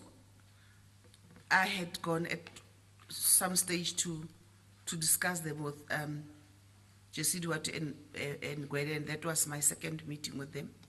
The first meeting did not deal with that. It is in the first meeting where Jesse suggested that I should try and hold of. My first meeting was to tell them that I'm struggling to get hold of the president. Then they said, try going the route of Kaunda. My second meeting was dealing with the issues that persisted of my trip to China. And I was receiving letters from the public protector, from the speaker about, I was dealing with that issue for a while, and subsequently I was removed from my portfolio as public enterprises. And because I was pursuing the meeting with the president as chairperson of the Public Enterprises Portfolio Committee, when I ceased to be the chairperson, I had no authority to persist with the issues. As a matter of interest, when you ceased to be the chairperson of the Portfolio Committee on Public Enterprises, did you remain a member of the committee? No. I was taken to the Committee of Justice, I think. Okay. Now, you say you did not inform Ms. Kaunda of what transpired on the day? No. Now, you are aware that Ms. Kaunda has been served with your statement before this commission? Yes, I'm aware. And that she has filed a short affidavit in response thereto? Yes. Okay. Chair, I would like to refer Ms. Mento to the content of Ms. Kaunda's affidavit. It's in the applications bundle. Well, there is a big difference between Ms. Kaunda and Ms. Mento. It's Is not Chair. like Hlongwa and Hlongwana. So Well, Chair, Yes. one of my seniors told me as long as I don't confuse Sello and Mukwena, I'm still doing well. So, thank you. thank you, Chair. Have you located the applications bundle? Yes, ma'am. The first should be the document received from Ms. Kaunda.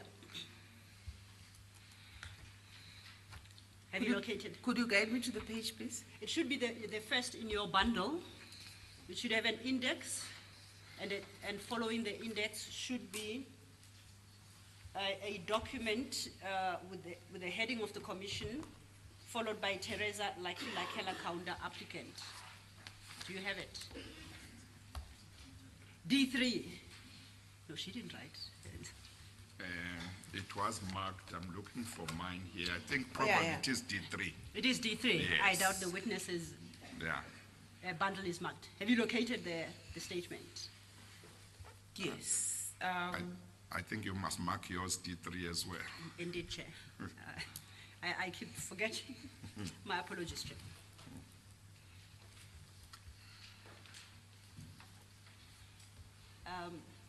May I request my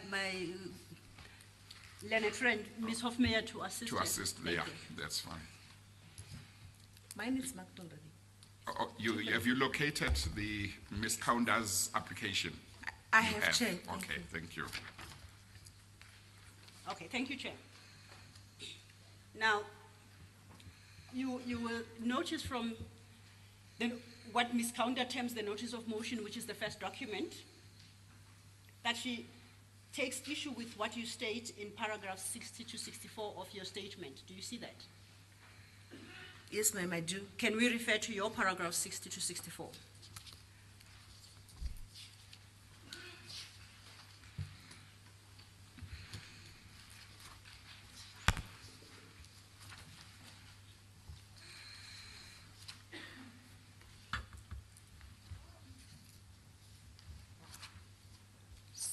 To 64. Yes, of your statement.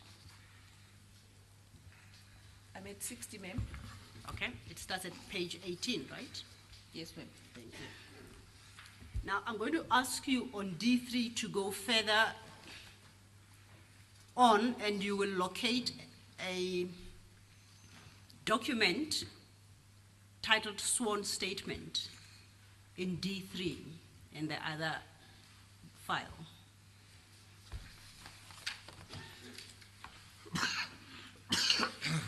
Which would be page 3 to 10.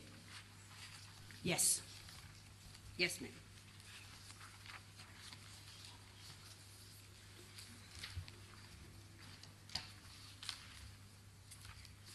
Yes. And at page 4, then her paragraph 6, she states, and I quote, I deny the contents of paragraphs 60 to 64 insofar as Ms. Mentor implicates me in her statement. Do you see that? End Yes, quote. I do. I find it. Okay. Now, from paragraph 7, she deals with why she takes issue with your averments in paragraph 60 to 64, and you have had opportunity to apply your mind there too, haven't you?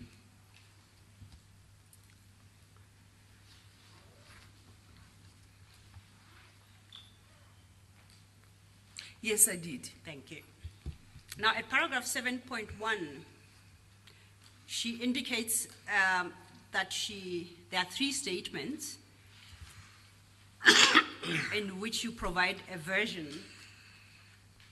as regards your supposed telephonic conversation with her. Let's start with the first.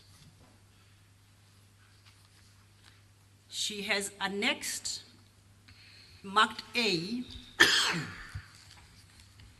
which is a document appearing from your page 11.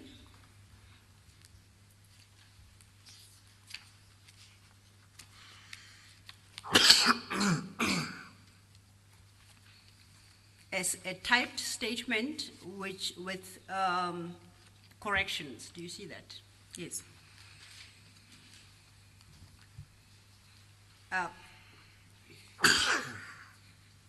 She states at paragraph 7.1 that this is annexure A is a statement provided in the investigation by the public protector. What is your comment to that? Could you kindly repeat your question, please? Please look at her paragraph 7.1. Yes. Now, before we do that, perhaps let's go back to annexure A. And let's establish whether you recognize that document. I do. Do you know that document for a fact? I've seen it before, yes. From your recollection, what is it? It is a typed, an incorrect typed version of my first statement to the police when I opened charges against President Zuma, certain ministers, chairpersons of boards, of SOE CEOs, companies. That returned to me and was problematic. Okay. And I corrected to show the person that brought the document back to me the inaccuracies and the incorrect issues with the typed statement. That not, there were differences, some differences between the handwritten statement and the typed statement. Okay. Now, let's go back to Ms. Kaunda's statement, paragraph 7. in particular 7.1. She describes this document as a statement in the investigation by the public protector. Do you have a comment to that? She is wrong. Okay.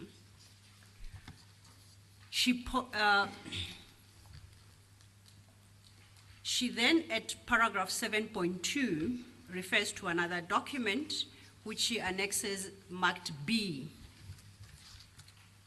And that will be in your bundle from page 18.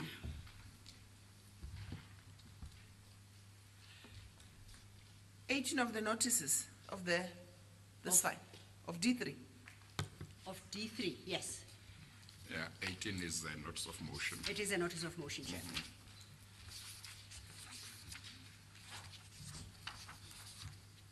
Have you located page 18? I have, ma'am. And that, there are actually two documents. They are to be read together. They go page 18 to page 27.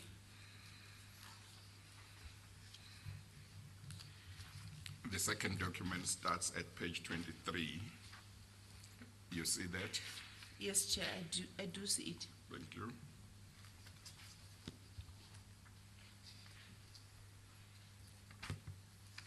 Twenty 27, up to 27. up to 27.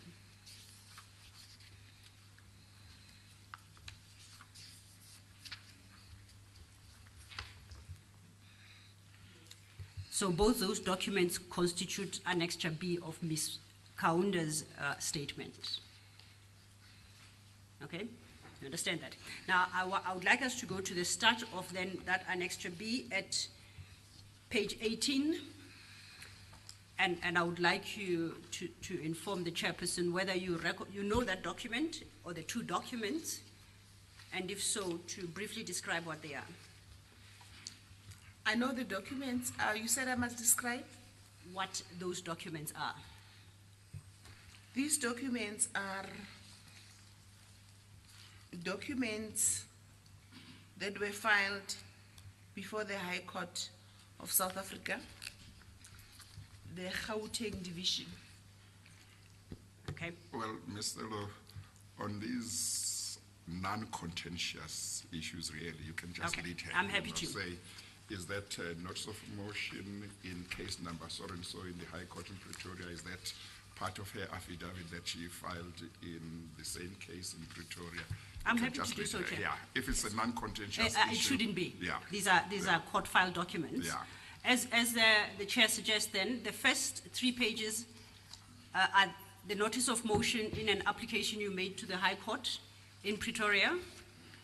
In the case, the President of the Republic of South Africa versus the Office of the Public Protector as a first respondent and the Public Protector as a second respondent. And further on then is the affidavit you deposed in support of that application. Yes, correct. Thank you. Now, Ms. Kaunda has not annexed your full affidavit, but only excerpts that are relevant to her own version.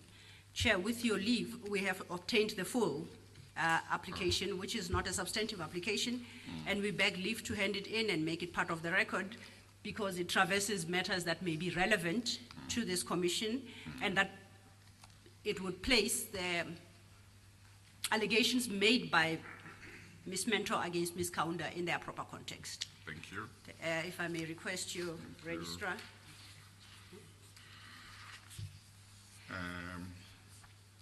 I guess that we should mark that separately from that. everything else. Well, we marked the High Court judgment. What did we mark the High Court judgment? We had a separate marking for the High Court judgment. Maybe we could mark this something. Chair, I understand the judgment wasn't given a number, it was just called judgments. Oh, okay. In the circumstances, may I propose that this be marked D4? Because so far with that's Ms. fine. Mentor, we're on D3. Okay. Thank you, Chair. And if I may hand A a copy copy. over for the witness for Yeah. the file. Yeah.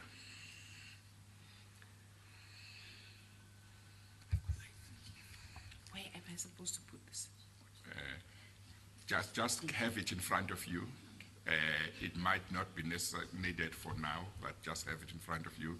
I think we marked it D4. D4. D4, Chair. Will you just make sure it's marked D4 if it has not already been marked? Oh, okay, Council will take care of that. Thank you. And just for the record, please refer to page 252 of that D4, the very document that just been handed to you, and confirm that that's your signature.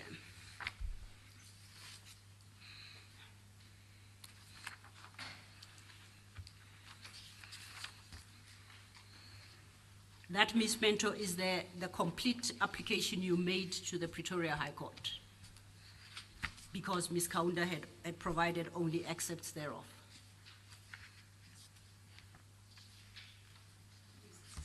Okay. Then lastly, Ms. Kaunda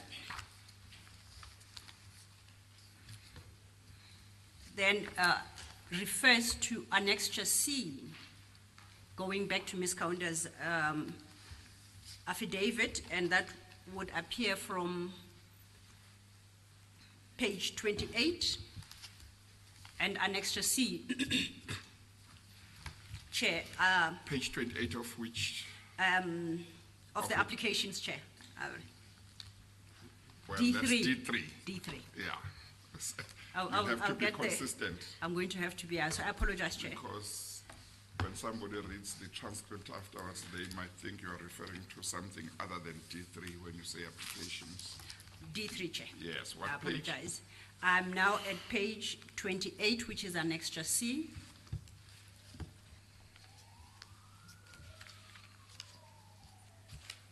Yes. And Annexure C is basically the notice in terms of Rule 3.3 of the Rules of the Commission and the statements made by Ms. Mento. In that statement she signed, particularly in paragraph 60.6, 60 to 64, which Ms. Kaunda objects to. If we then, Ms. Mento, go back to the issues raised by Ms. Kaunda, she states at paragraph 7.1 of D3 and 7.2 and 7.3 that you have made statements pertaining to her in these three sets of documents. You understand that? Yes, ma'am. She then expresses a view that there are a number of inconsistencies when the three documents are read together. Now, if you go to page 4, to paragraph 9 of her statement,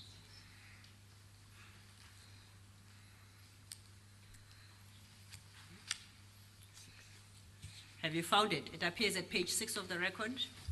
Yes. She quotes what you say in Annexure A. You remember, Annexure A is the document you describe as a statement you made to the police. You recall that?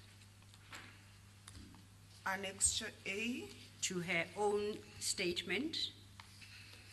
That would be starting at page 11. The one that she said was of the public protector. Yes. So she quotes that there. I wonder, Ms. Selo, but I would leave it to you how you handle it. I wonder whether it might not be quicker if you just told her what Ms. Kaunda says about a particular statement without her necessarily having to try and look for it.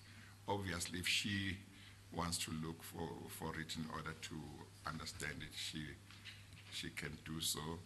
You might have a better appreciation why you might want her to do that. For example, I thought that in the one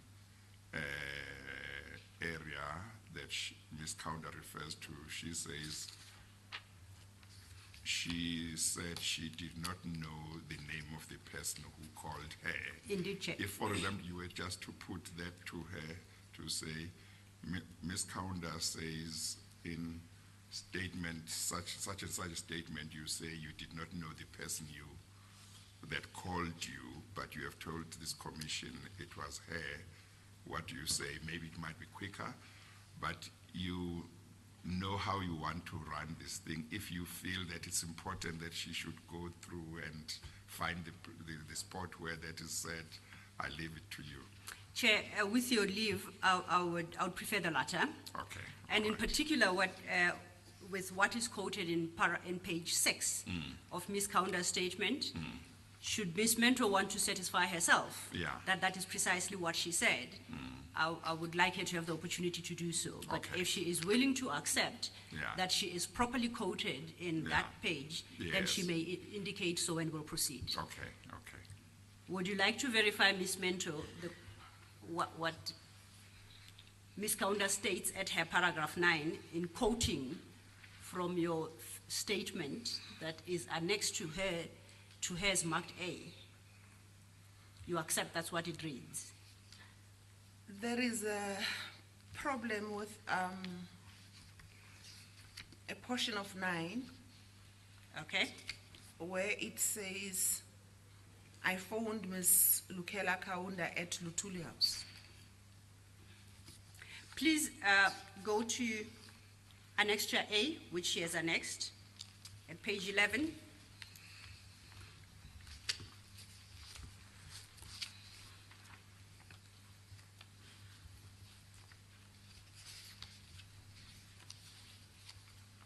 No, it starts at 11. Have you located it? Page 11. It starts at 11, at page 11.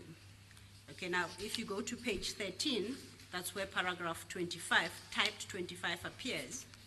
Next to it is the A in brackets is inserted by hand. Do you see that?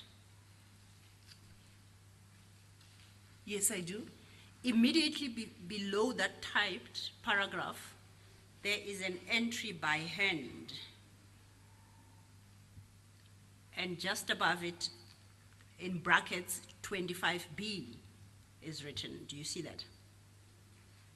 Yes, ma'am. Can read for yourself what is in 25B? Or maybe she can just read aloud. Okay. I also phoned Lutuli House repeatedly to get an appointment with the president. Okay, and the last line of, but before, maybe let me inquire, which aspect of her paragraph 9 do you have difficulty with? What about Lutuli House? What I just read now does not refer to her. If I may just assist you, I wanted to check whether what she states at page 6 correctly quotes what appears in A. It does not quote it correctly. In what respect doesn't it? Just look at it and compare it to the statement, to Annexure A. The code says that I also phoned Ms. Lukela Kaunda at Lutuli House. Then let's see what the statement it says at 25A and 25B, page 13. Do you want me to read both 25A and B? Please, because she's quoted them together. I struggled for 2 months to arrange a meeting with the president. I went to the Tain Hayes with a letter requesting a meeting. I followed protocol in arranging the meeting. I also phoned Ms. Lokela Kaunda at Lutuli House. I also phoned Lutuli House repeatedly to get an appointment with the president. So you are reading from Annexure A. Yes. And in what respects does it differ from what Ms. Kaunda has quoted? I was saying 25B differs with what Ms. Kaunda stated, but now that I've read 25A, it does not differ with what Ms. Kaunda stated in paragraph 9, page 6. So, You see, when you look at that statement in which paragraph 25A and B appears, the whole statement document, it has got parts that are typed and it has got parts that are handwritten. Whose handwriting is the one that we see in the parts that are handwritten? It is my handwriting, Chairperson. Oh, thank you. And 25B, do you confirm is handwritten? Yes, Chairperson. Okay, thank you. Thank you, Chair. Okay, so now then we are back to her statement. We don't have a problem with her quotation. It is as appears in the statement. Now, she mentions that during 2010, she served as a Deputy Director General, and that in 2010, she was not stationed at Lutuli House. Do you have a comment to that? Do I? Do you have a comment to what she stated, that she wasn't stationed at Lutuli House? Yes, she was not stationed at Lutuli House. And you agree she was not stationed at Lutuli House? Yes, she was not. I don't know. I can't say she was stationed. I've always known Ms. Kaunda to be stationed at the presidency. Okay. Well, maybe before you proceed, Ms. Silo, Yes, Chair. maybe we should go to the end of where I think you want to go Yes, Chair. with this. Ms. Mentor, and maybe you know the answer because you may have consulted with her. Ms. Mentor, the issue that Ms. Kaunda raises, which she quarrels with in regard to your statement, is your statement and evidence that she is the one who called you to arrange a meeting to say the president would be able to meet you the following day. She says she did not do that. And she says, you say that was in 2010, and she says she was not in Lutuli House in 2010. She says she was, I think, Deputy Director General in the presidency, and I think later on she became Chief Operations Officer. And the question that I think, the first question that I'm interested in is whether you are certain that she is the one who called you, or whether you are not certain about it. It could have been somebody else from the presidency. And I'm just asking because in case your answer is that you are not certain, it may be that that part of the issue might go away. But if you say you are certain, then we must take all the trouble to check, to go through the evidence. Chair, I am certain that Ms. Kaunda is the one that phoned me the Sunday before the Monday where I took the flight. Yes. Okay. If I may address you with the statement that Ms. Kaunda is relying on, that has got typed versions and hand-inserted versions. It's a statement that I had problems with and that I had contested. That it is a corrupted version of my original statement that is handwritten, that I had sought from the police and the Hawks for more than 2 years to prove the point that this version of the statement is a corrupted version, not an accurate version of my original statement. In the public protector's transcript, I refer to the matter of me seeking my statement from the police and Ox without any success. I had not succeeded, including through this commission, until only yesterday, to get my original handwritten statement. The hand corrections on the statement, it was my attempt to show the person that brought the statement to me. My first protest when Mr. Mtolo brought this statement to me was that, how do you expect me to accept this? Firstly, it's inaccurate. It's got a lot of problems. Secondly, I need my original handwritten statement to put it side by side with the statement to make sure that this typed version is an accurate reflection, an exact reflection of my original handwritten statement.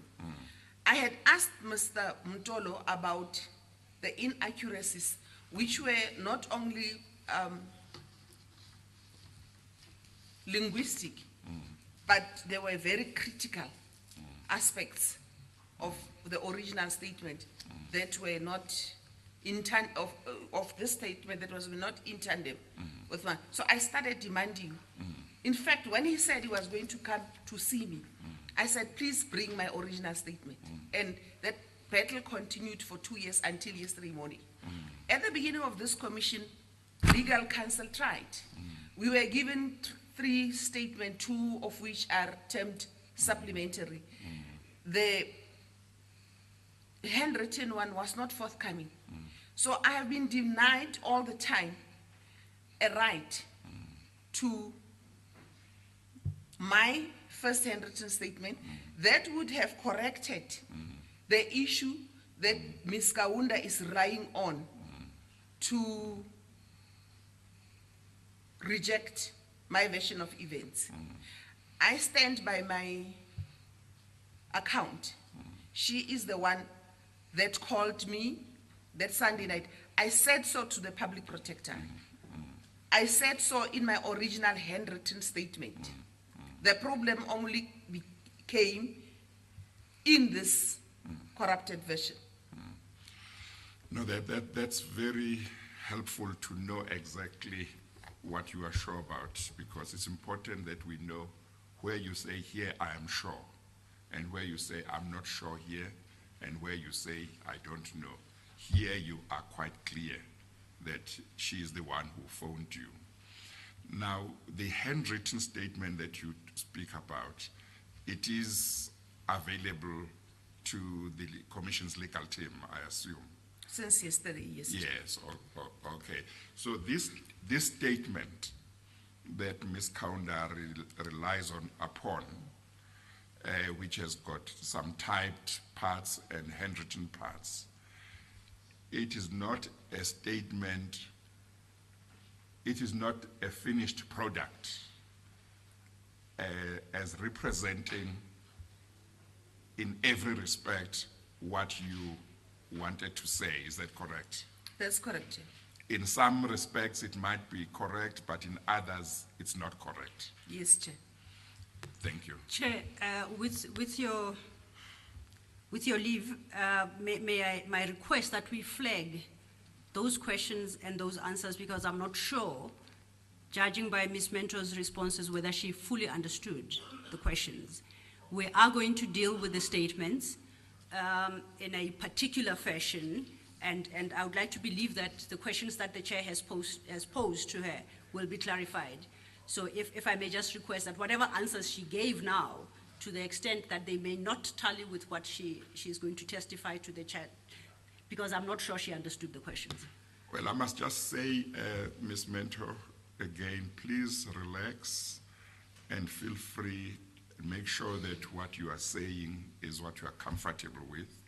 And where you are sure about what you are saying, be able to say, I'm sure. Where you are not sure, you say, I'm not sure. Where you don't know, you say you don't know. But where you are sure, feel free to say you are sure. Thank you. Thank you, Chair.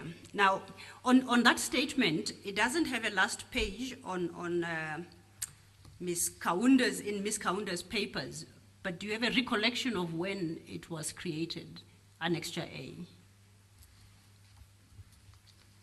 You can estimate? It could have been around June 2016. Okay. The next document we deal with is Ms. Kaunda's Annexure B, which, as I said, is that application you made to the North Gauteng High Court. At paragraph 14, she quotes what you say in that statement. I have considered that quotation and it appears to accord with what is in your affidavit. And if I may just quickly read, she quotes that in that affidavit you state, which is dated 24th October 2016, you stated, in and around 2010, I received a telephone call from a woman, open parenthesis, I do not know her name, close parenthesis, inviting me to a meeting, ostensibly with the president at the union buildings. I boarded a flight from Cape Town to Johannesburg to attend the meeting, close quote. You see it. Now, Ms. Remember to articulate your answer so the record will capture it. Yes, ma'am, I see. I don't see it, I hear it. Okay, you may look at what is on the documents just to confirm as well. Now, Ms. Kaunda takes issue with the fact that in the one statement you mentioned her by name, but before the North Gauteng High Court on the 24th of October, you now state that you received a telephone call from a woman whose name you did not know. Do you have a comment to this? Yes. Please do. Please explain to the chair.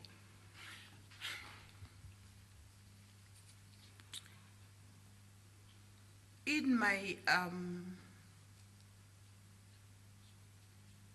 transcript with the public protector, I had called Ms. Kaunda by name. In my original statement, I had called Ms. Kaunda by name. The court documents were prepared by my lawyers at Weber Wenzel. They were seated in Johannesburg when they were doing the court documents. I was seated in Cape Town, Durbanville. What was before the court, the issue that we're discussing now, was not the gist of the matter before the court. I may have slipped to pick up that portion of the statement that says, as captured by my lawyers in the documents. What the procedure was, they compiled, there were documents coming between us to and forth, then eventually I signed, and it was an urgent court application before the court. So I had to hastily receive the document and rush to the police station to go and certify it, and I missed that part. Okay, so what is the position you take before the commission today? Do you know, and did you know at the time the identity of the person who called you? I knew at the time because before that High Court intervention to the public protector, that was before that, I had called her by name. When I made my statement in May 2016, I had called her by name. I knew. If I had picked it up, I would have corrected it. Okay. Before you received a telephone call from Ms. Kaunda, did you know her personally? I don't know her personally. We've never met personally, myself and her. How did you know on the day you had this conversation, that Sunday, that it was Ms. Kaunda who had called you? Because I think on paragraph 105 of my statement, I attest to the fact that, is it 105? I had 2 meetings in Lutuli House between myself and Jesse Duarte and Gwede. I speak largely about the second meeting there because it relates to the China trip, which is part of my, a component of my statement before the commission. But earlier, above in that 105, I refer to the first meeting with myself, Jesse, and Gwede in Lutuli House. The agenda of that meeting was to complain to them that I am struggling to get the president to discuss the issue of the pebble bed modular reactor. And it is in Lutuli House where it was suggested to me that I get the president through Ms. Kaunda, and that's where I got her number from. So when she calls me, and I had also had SMSs before that call, I had SMSs with her discussing the issue, trying to ask her to facilitate the meeting between myself. So I knew that it was her calling me. Do you by any chance still have those SMSs? Chair, that was in 2010. Okay. So is the answer no? No. You don't have them. I just want to make sure I understand.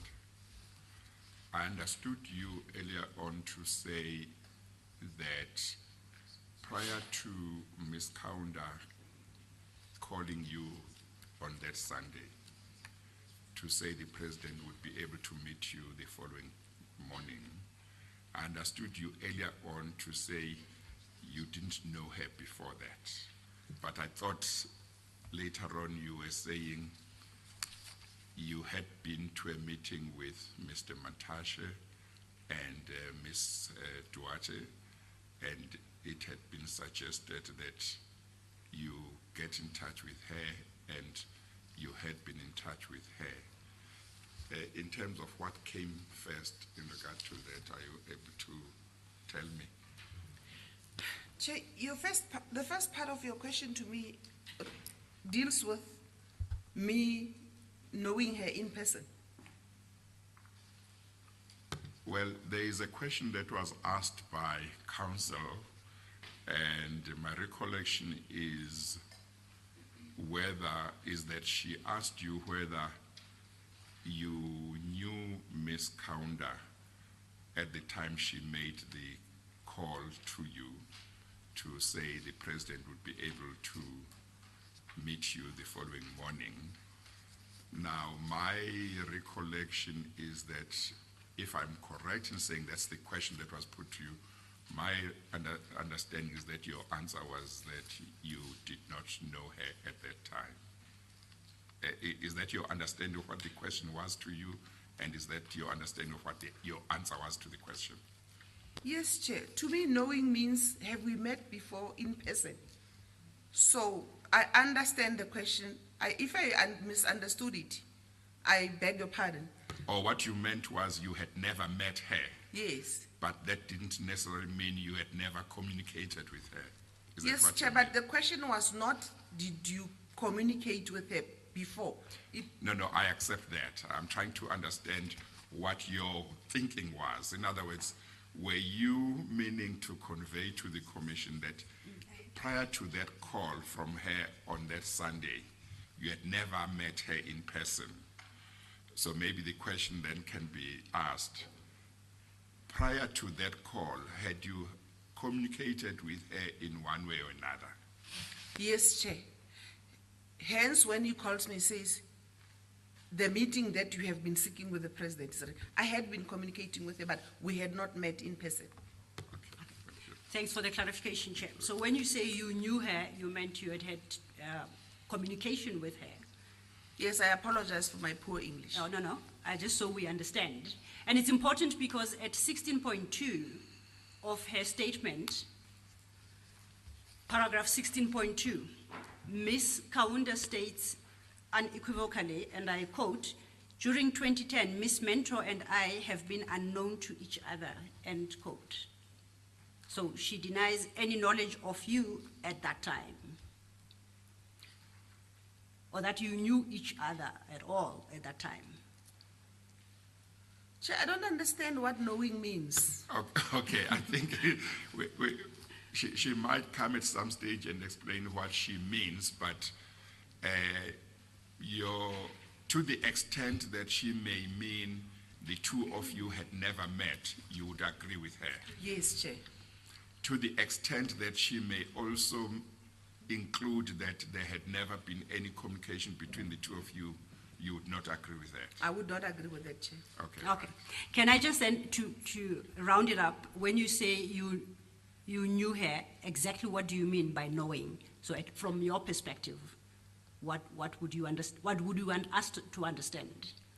I said I did not know her personally. We had Yes. not met. Okay. But we had communicated. And that's what you mean by knowing her. Yes. That's as far as it goes. Thank you, Chair. Okay, now let's look at the statements you previously made regarding Ms. Mento. Ms. Kaunda. Ms. Kaunda. I apologize, Chair. Oh, I do I apologize. told you there's a big difference in how you pronounce or write Kaunda and Mento. I hope it doesn't happen to me again, Ms. Kaunda.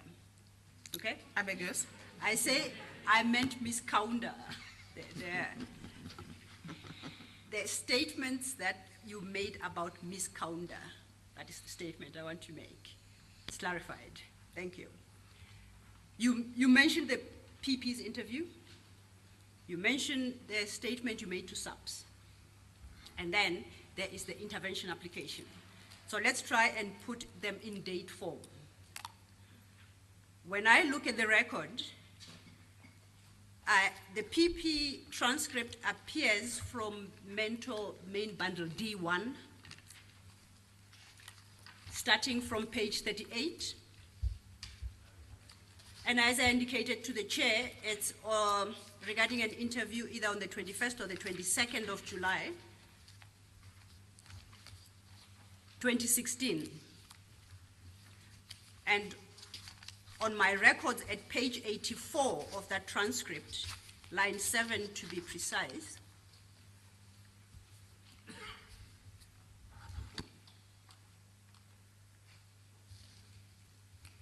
do you find line 7? 84. Yes. Just to make sure the chair has located. Bundle D1, chair, page 87, line 7. Line 7, page 84. And just to quickly, if you don't mind, I'll read what you state there into the record. Open quotes, "Lo and behold, I read, I heard over the radio and in the media that I've been removed as the chair of public enterprises and that the reason was the China trip. But then before that, Lukela Kaunda, whom Jesse advised me to called me on a Sunday evening, called me one Sunday evening even before I called her. That is before my removal from portfolio committee. She said to me, 'You've been waiting to see the president for a long time. You've been wanting to see the president for a long time.' It continues, I said, quote, 'Yes, of course, I'm glad you called,' quote, close quote. She said, it was Sunday evening, 'The president will be able to see you tomorrow,' which was a Monday, and it was late-ish on Sunday. And then I keep on saying he. She said to me, 'Somebody's going to call you, but I'm going to give you that person's number also, so that if she has not called you, you call them.' But before she said that, it is because I complained that it is short notice, it is Sunday, it is late at night," close quote. Now, we know from this record that you indicated on the 21st of July.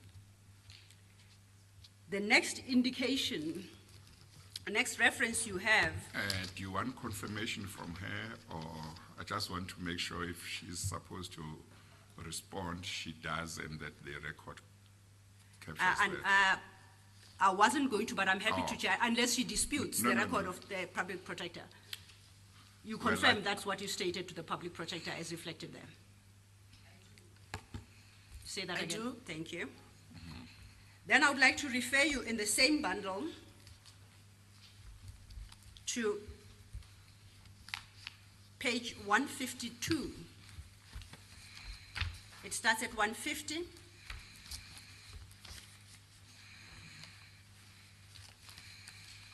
It goes to 158.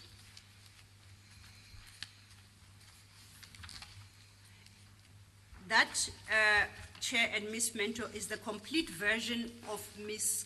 Kaunda's Annexure A with the last signature page. Okay. Have you located it? And in particular at page 152. Sorry, ma'am. That page is in the D3 file that you are referring me to. I'm still in, no, I'm in D1. D1. D1. Yeah. No, remember D1 is where your statement is.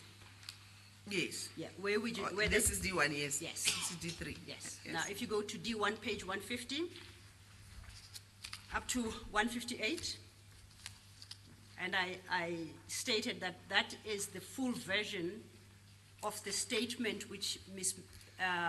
Kaunda annexes as Annexure A. Now, if you go in particular to page 152, and at paragraph 26,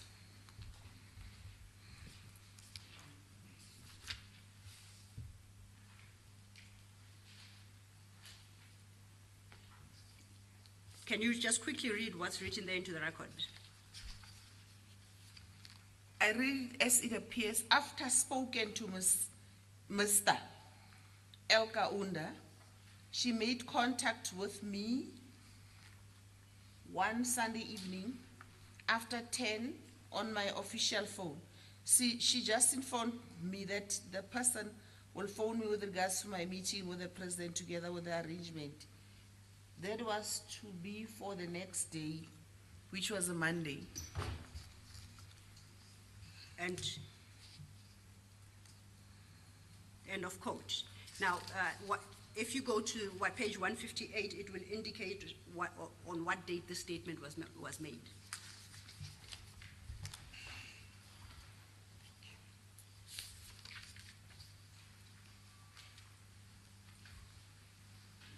The date on page 158 is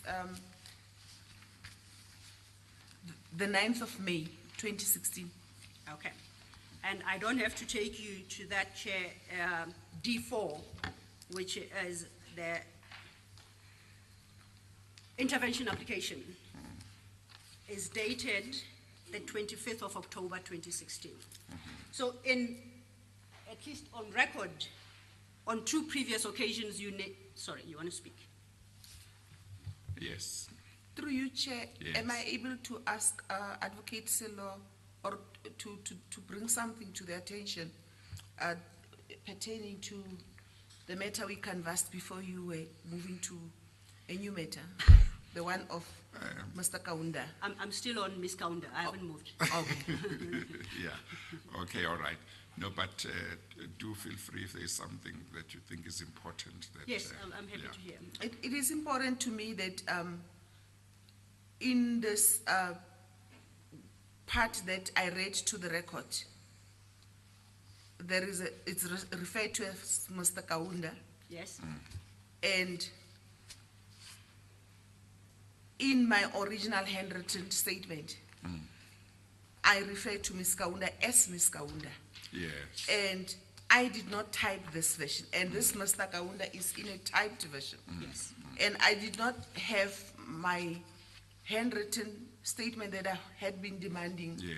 to correct that. And this was just a quick correction to show the person that there are discrepancies. I need my statement, bring it. Yes. But in my original statement, I did not refer to her as a Mr. No, I think that's important. Thank you. Okay. Yeah. If I may mention, Chair, Ms. Mento, I am going to submit your original statement. We will give it a number. And at that juncture, I'll be happy to take you to the paragraph where you make this point. So, just while Ms. Silo is looking at asking her next question, I see that there is a suggestion that Ms. Kaunda called you on your official phone. Is that correct? Yes, Chairperson. That official phone, I assume you did not keep beyond being chairperson of the portfolio committee, or did you? I should have said my official number, Yeah. not the handset. Oh, okay. Official in that Parliament asks you to give them a number that you want to officially communicate Yeah. with them. It's your own number, it's your own contract, but Okay. it's a number that they officially correspond with you with. Oh, is that number, do you still have that number, your number? I have submitted all the phone numbers that I had in Yeah. 2010 Yes. to the commission. Oh, okay, all right. And I assume that maybe the number that Ms. Kaunda may have used to call you is also recorded somewhere, or you are not sure about that? Whatever number she used to call you on that Sunday evening, do you know whether there is such a that number is available? Available as still in operation, or do I know the number? Knowing the number. I know the number. It was the only 072 number Yeah. that I was using in 2010. I had, Oh, no, I'm sorry. I think you may have misunderstood. I understand what the position is with your number. I'm asking about the number that Ms. Kaunda used, this cell phone number or landline number from which she was calling you that Sunday, whether that number is available or not. Do you know? no, I did not give it to the commissioner. It's not available with me. Oh, okay. All right. Thank you. thank you, Chair. I must indicate that we made attempts to obtain records from cell phone providers, and unfortunately we are informed that any records that are older than 5 years are not retained by the cell phone providers. So that is the position. And if the chair would have regard, I think, to some transcripts before the PP, she appeared to have made attempts as well, not only in respect of Ms. Mento, but other witnesses, and she seemed to have faced the same difficulty. Thank you, Chair. So, Ms. Mento, do you still maintain your position that the person you spoke to was Ms. Kaunda on the day, that Sunday, who invited you to a meeting on Monday with the President? Yes, I do. And is it your position that notwithstanding what you stated in your intervention application, you were aware at the time who exactly you were talking to? Yes. And you stand by the explanation you provide to the chair as to why your affidavit in your application to intervene claims that you don't know the person? Yes. Thank you. Now, we then move on to the disclosure, the issue of disclosure of the offer for a ministerial position made to you, as you state, by Mr. Ajay Gupta. If you go to D1, your statement, you deal with that from page 29 at paragraph 103.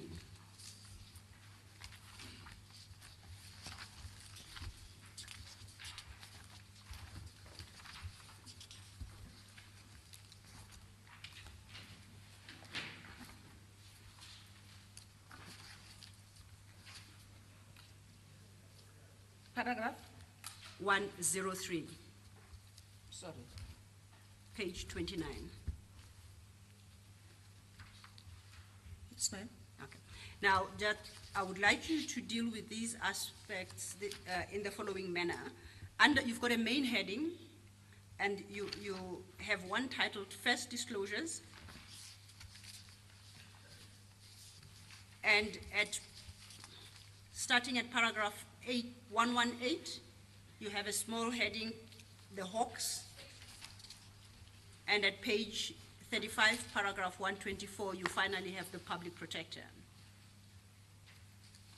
Do you confirm that? What page is that? That is page 35.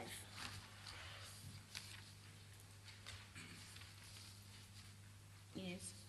So that we are able to follow your evidence, can you deal, when you explain to the chair, in the manner that they appear? So you deal firstly with what you call the first disclosures.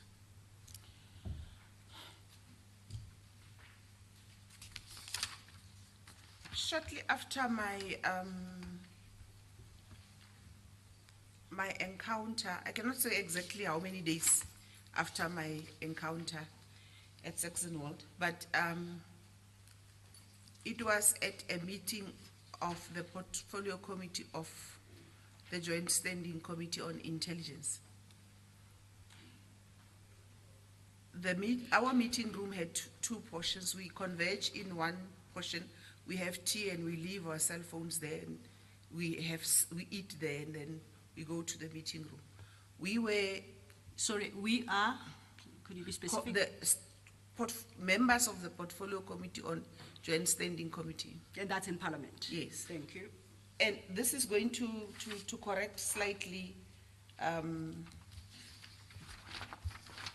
detail that was omitted on 103. Okay. Yes. Let's deal with that correction first, Okay, then, first. and get it out of the way. Okay. Yes.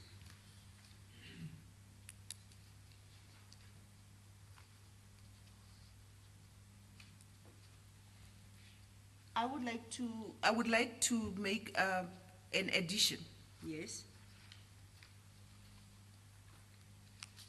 in the sentence that starts with shortly after of 103, Of 103, yes.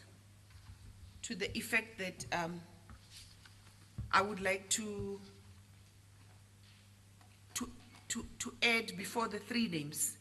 Okay, let's just read the statement as it stands right now, and then Okay. indicate in what respects you'd like to correct it. I did not go public on the Saxonwold incident immediately. The Joint Standing Committee on Intelligence, of which I was a member, met on Wednesdays.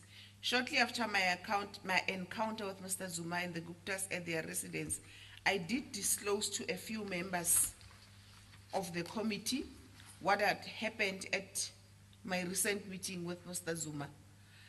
They were Hlengiwe Mgabadeli, Dennis Bloom, Siyabonga Cwele, the chair of the committee.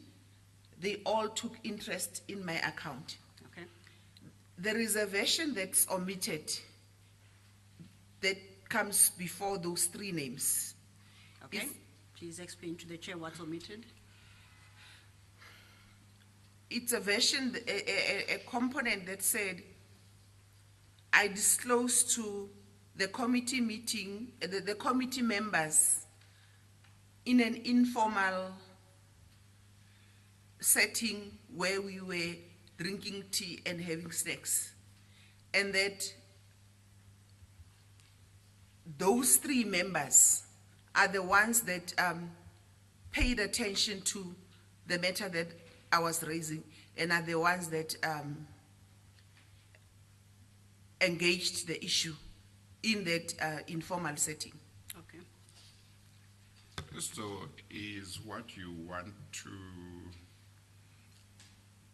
have put in something to the effect that the disclosure you made was informal? Is The that- first one was, yes, to those members, you just want to be clear that it was an informal disclosure. Is that what you want? I want to make it that it was informal disclosure, but it was not limited to the three. Oh, it was informal, but it was to the whole committee. It was to the members of the committees that were there, Yeah. but they were not only three. Oh, okay. Can I, Mayor Yes. Chair, Yeah. can I see if we can understand? This disclosure you're referring to, was the committee is in session, or was this before the committee is in session? It was before the committees in session. Okay. And when you say informal, whereabout was this discussion being held? It is the committee meeting venue. Okay, We are about to meet. okay, Every time before we meet, we have tea and snacks in this room before we enter the room where our cell phones are not accepted. okay. So we converge there, as we have snacks and tea, I inform the members of my encounter, and three of them pay attention to my disclosure. So, would you be comfortable if we add a sentence as a last sentence in that paragraph that says, I made this disclosure to members of the committee who were present at the time before our formal meeting started, and then saying, included among those who are present are the ones that you have mentioned, are the members that you have mentioned in the paragraph. Yes, Chair. You would be happy with that? I would be happy with it. Okay. Would you be happy with that? It's not counsel? my statement, Chair. Well, you are the one, you know more than I know in terms of what the witness might have told you. I think it captures the essence. The essence of what the witness wants to introduce. Yeah. As I understand, Yeah.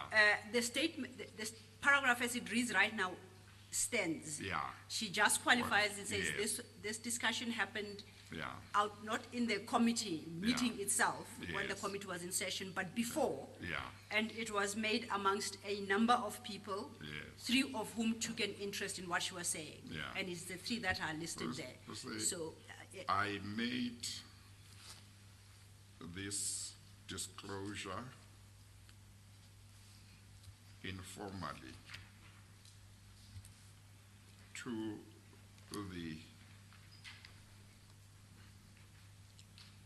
members of the committee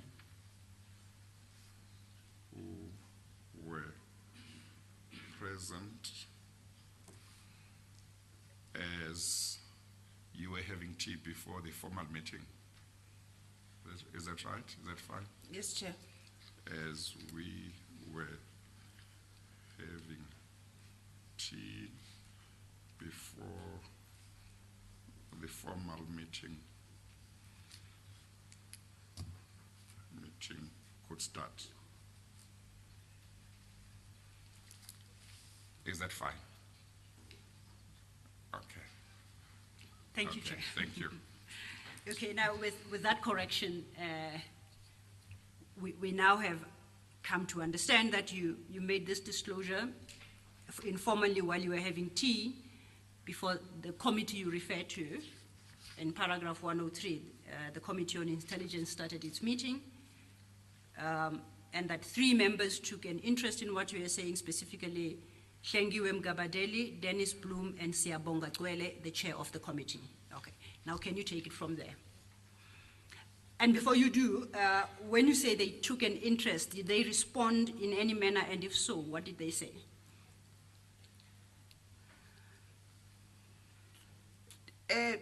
If my memory serves me very well, Hlengiwe Mgabadeli and Mr. Dennis Bloom were saying this matter.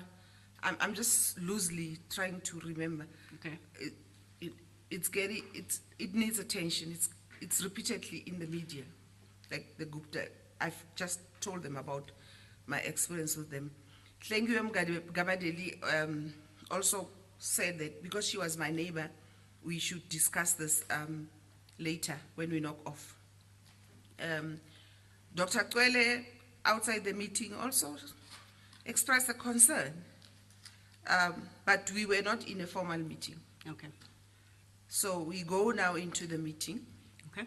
and two or so members, and I think one of them was a DA member, suggest that the issue that I raised informally outside the meeting, the issue of the Guptas, needs to be discussed by the committee.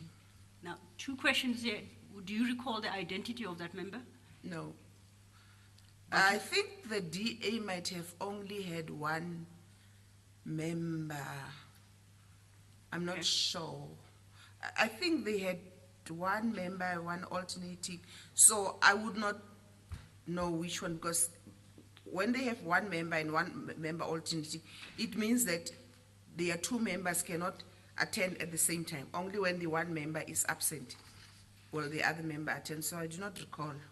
Okay. Now, but you are certain it was a member of the Democratic Alliance? I'm certain it was a member of the opposition. Okay. When you say opposition. opposition, there are many. Please specify party if possible. Do you recall? Let me be safe and say a member of the opposition. Okay. Can I just confirm this? This meeting, or rather this disclosure to this committee, this informal disclosure, you say in your statement took place shortly after your encounter with Mr. Zuma.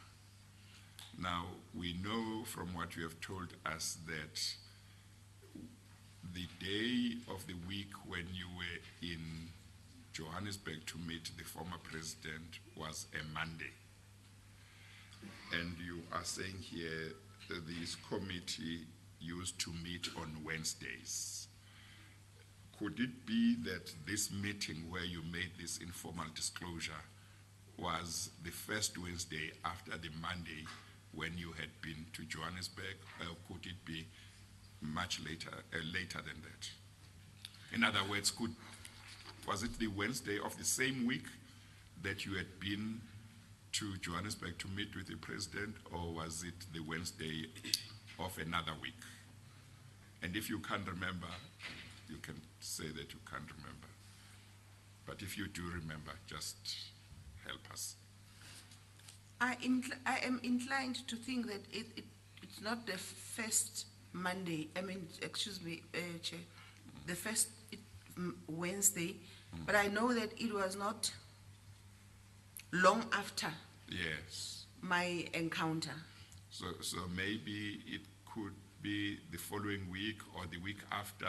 Yeah, but not further than that. Not further than that. Yes, Chair. Okay, all right. Thank you. If I may follow up on that question, that was going to be my second question to Ms. Mento.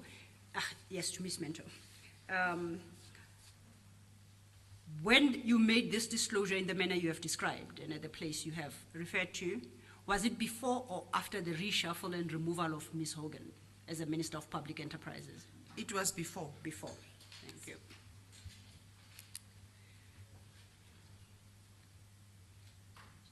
Chair, it is drawn to my attention, and I don't know if something the Chair would be interested in, that it is gone past 1 o'clock. I didn't realize. Thank you very much. We are going to take the lunch break, Ms. Mentor, and we are going to be back at 2 o'clock. Thank you, Chair. We'll adjourn.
Just hold on.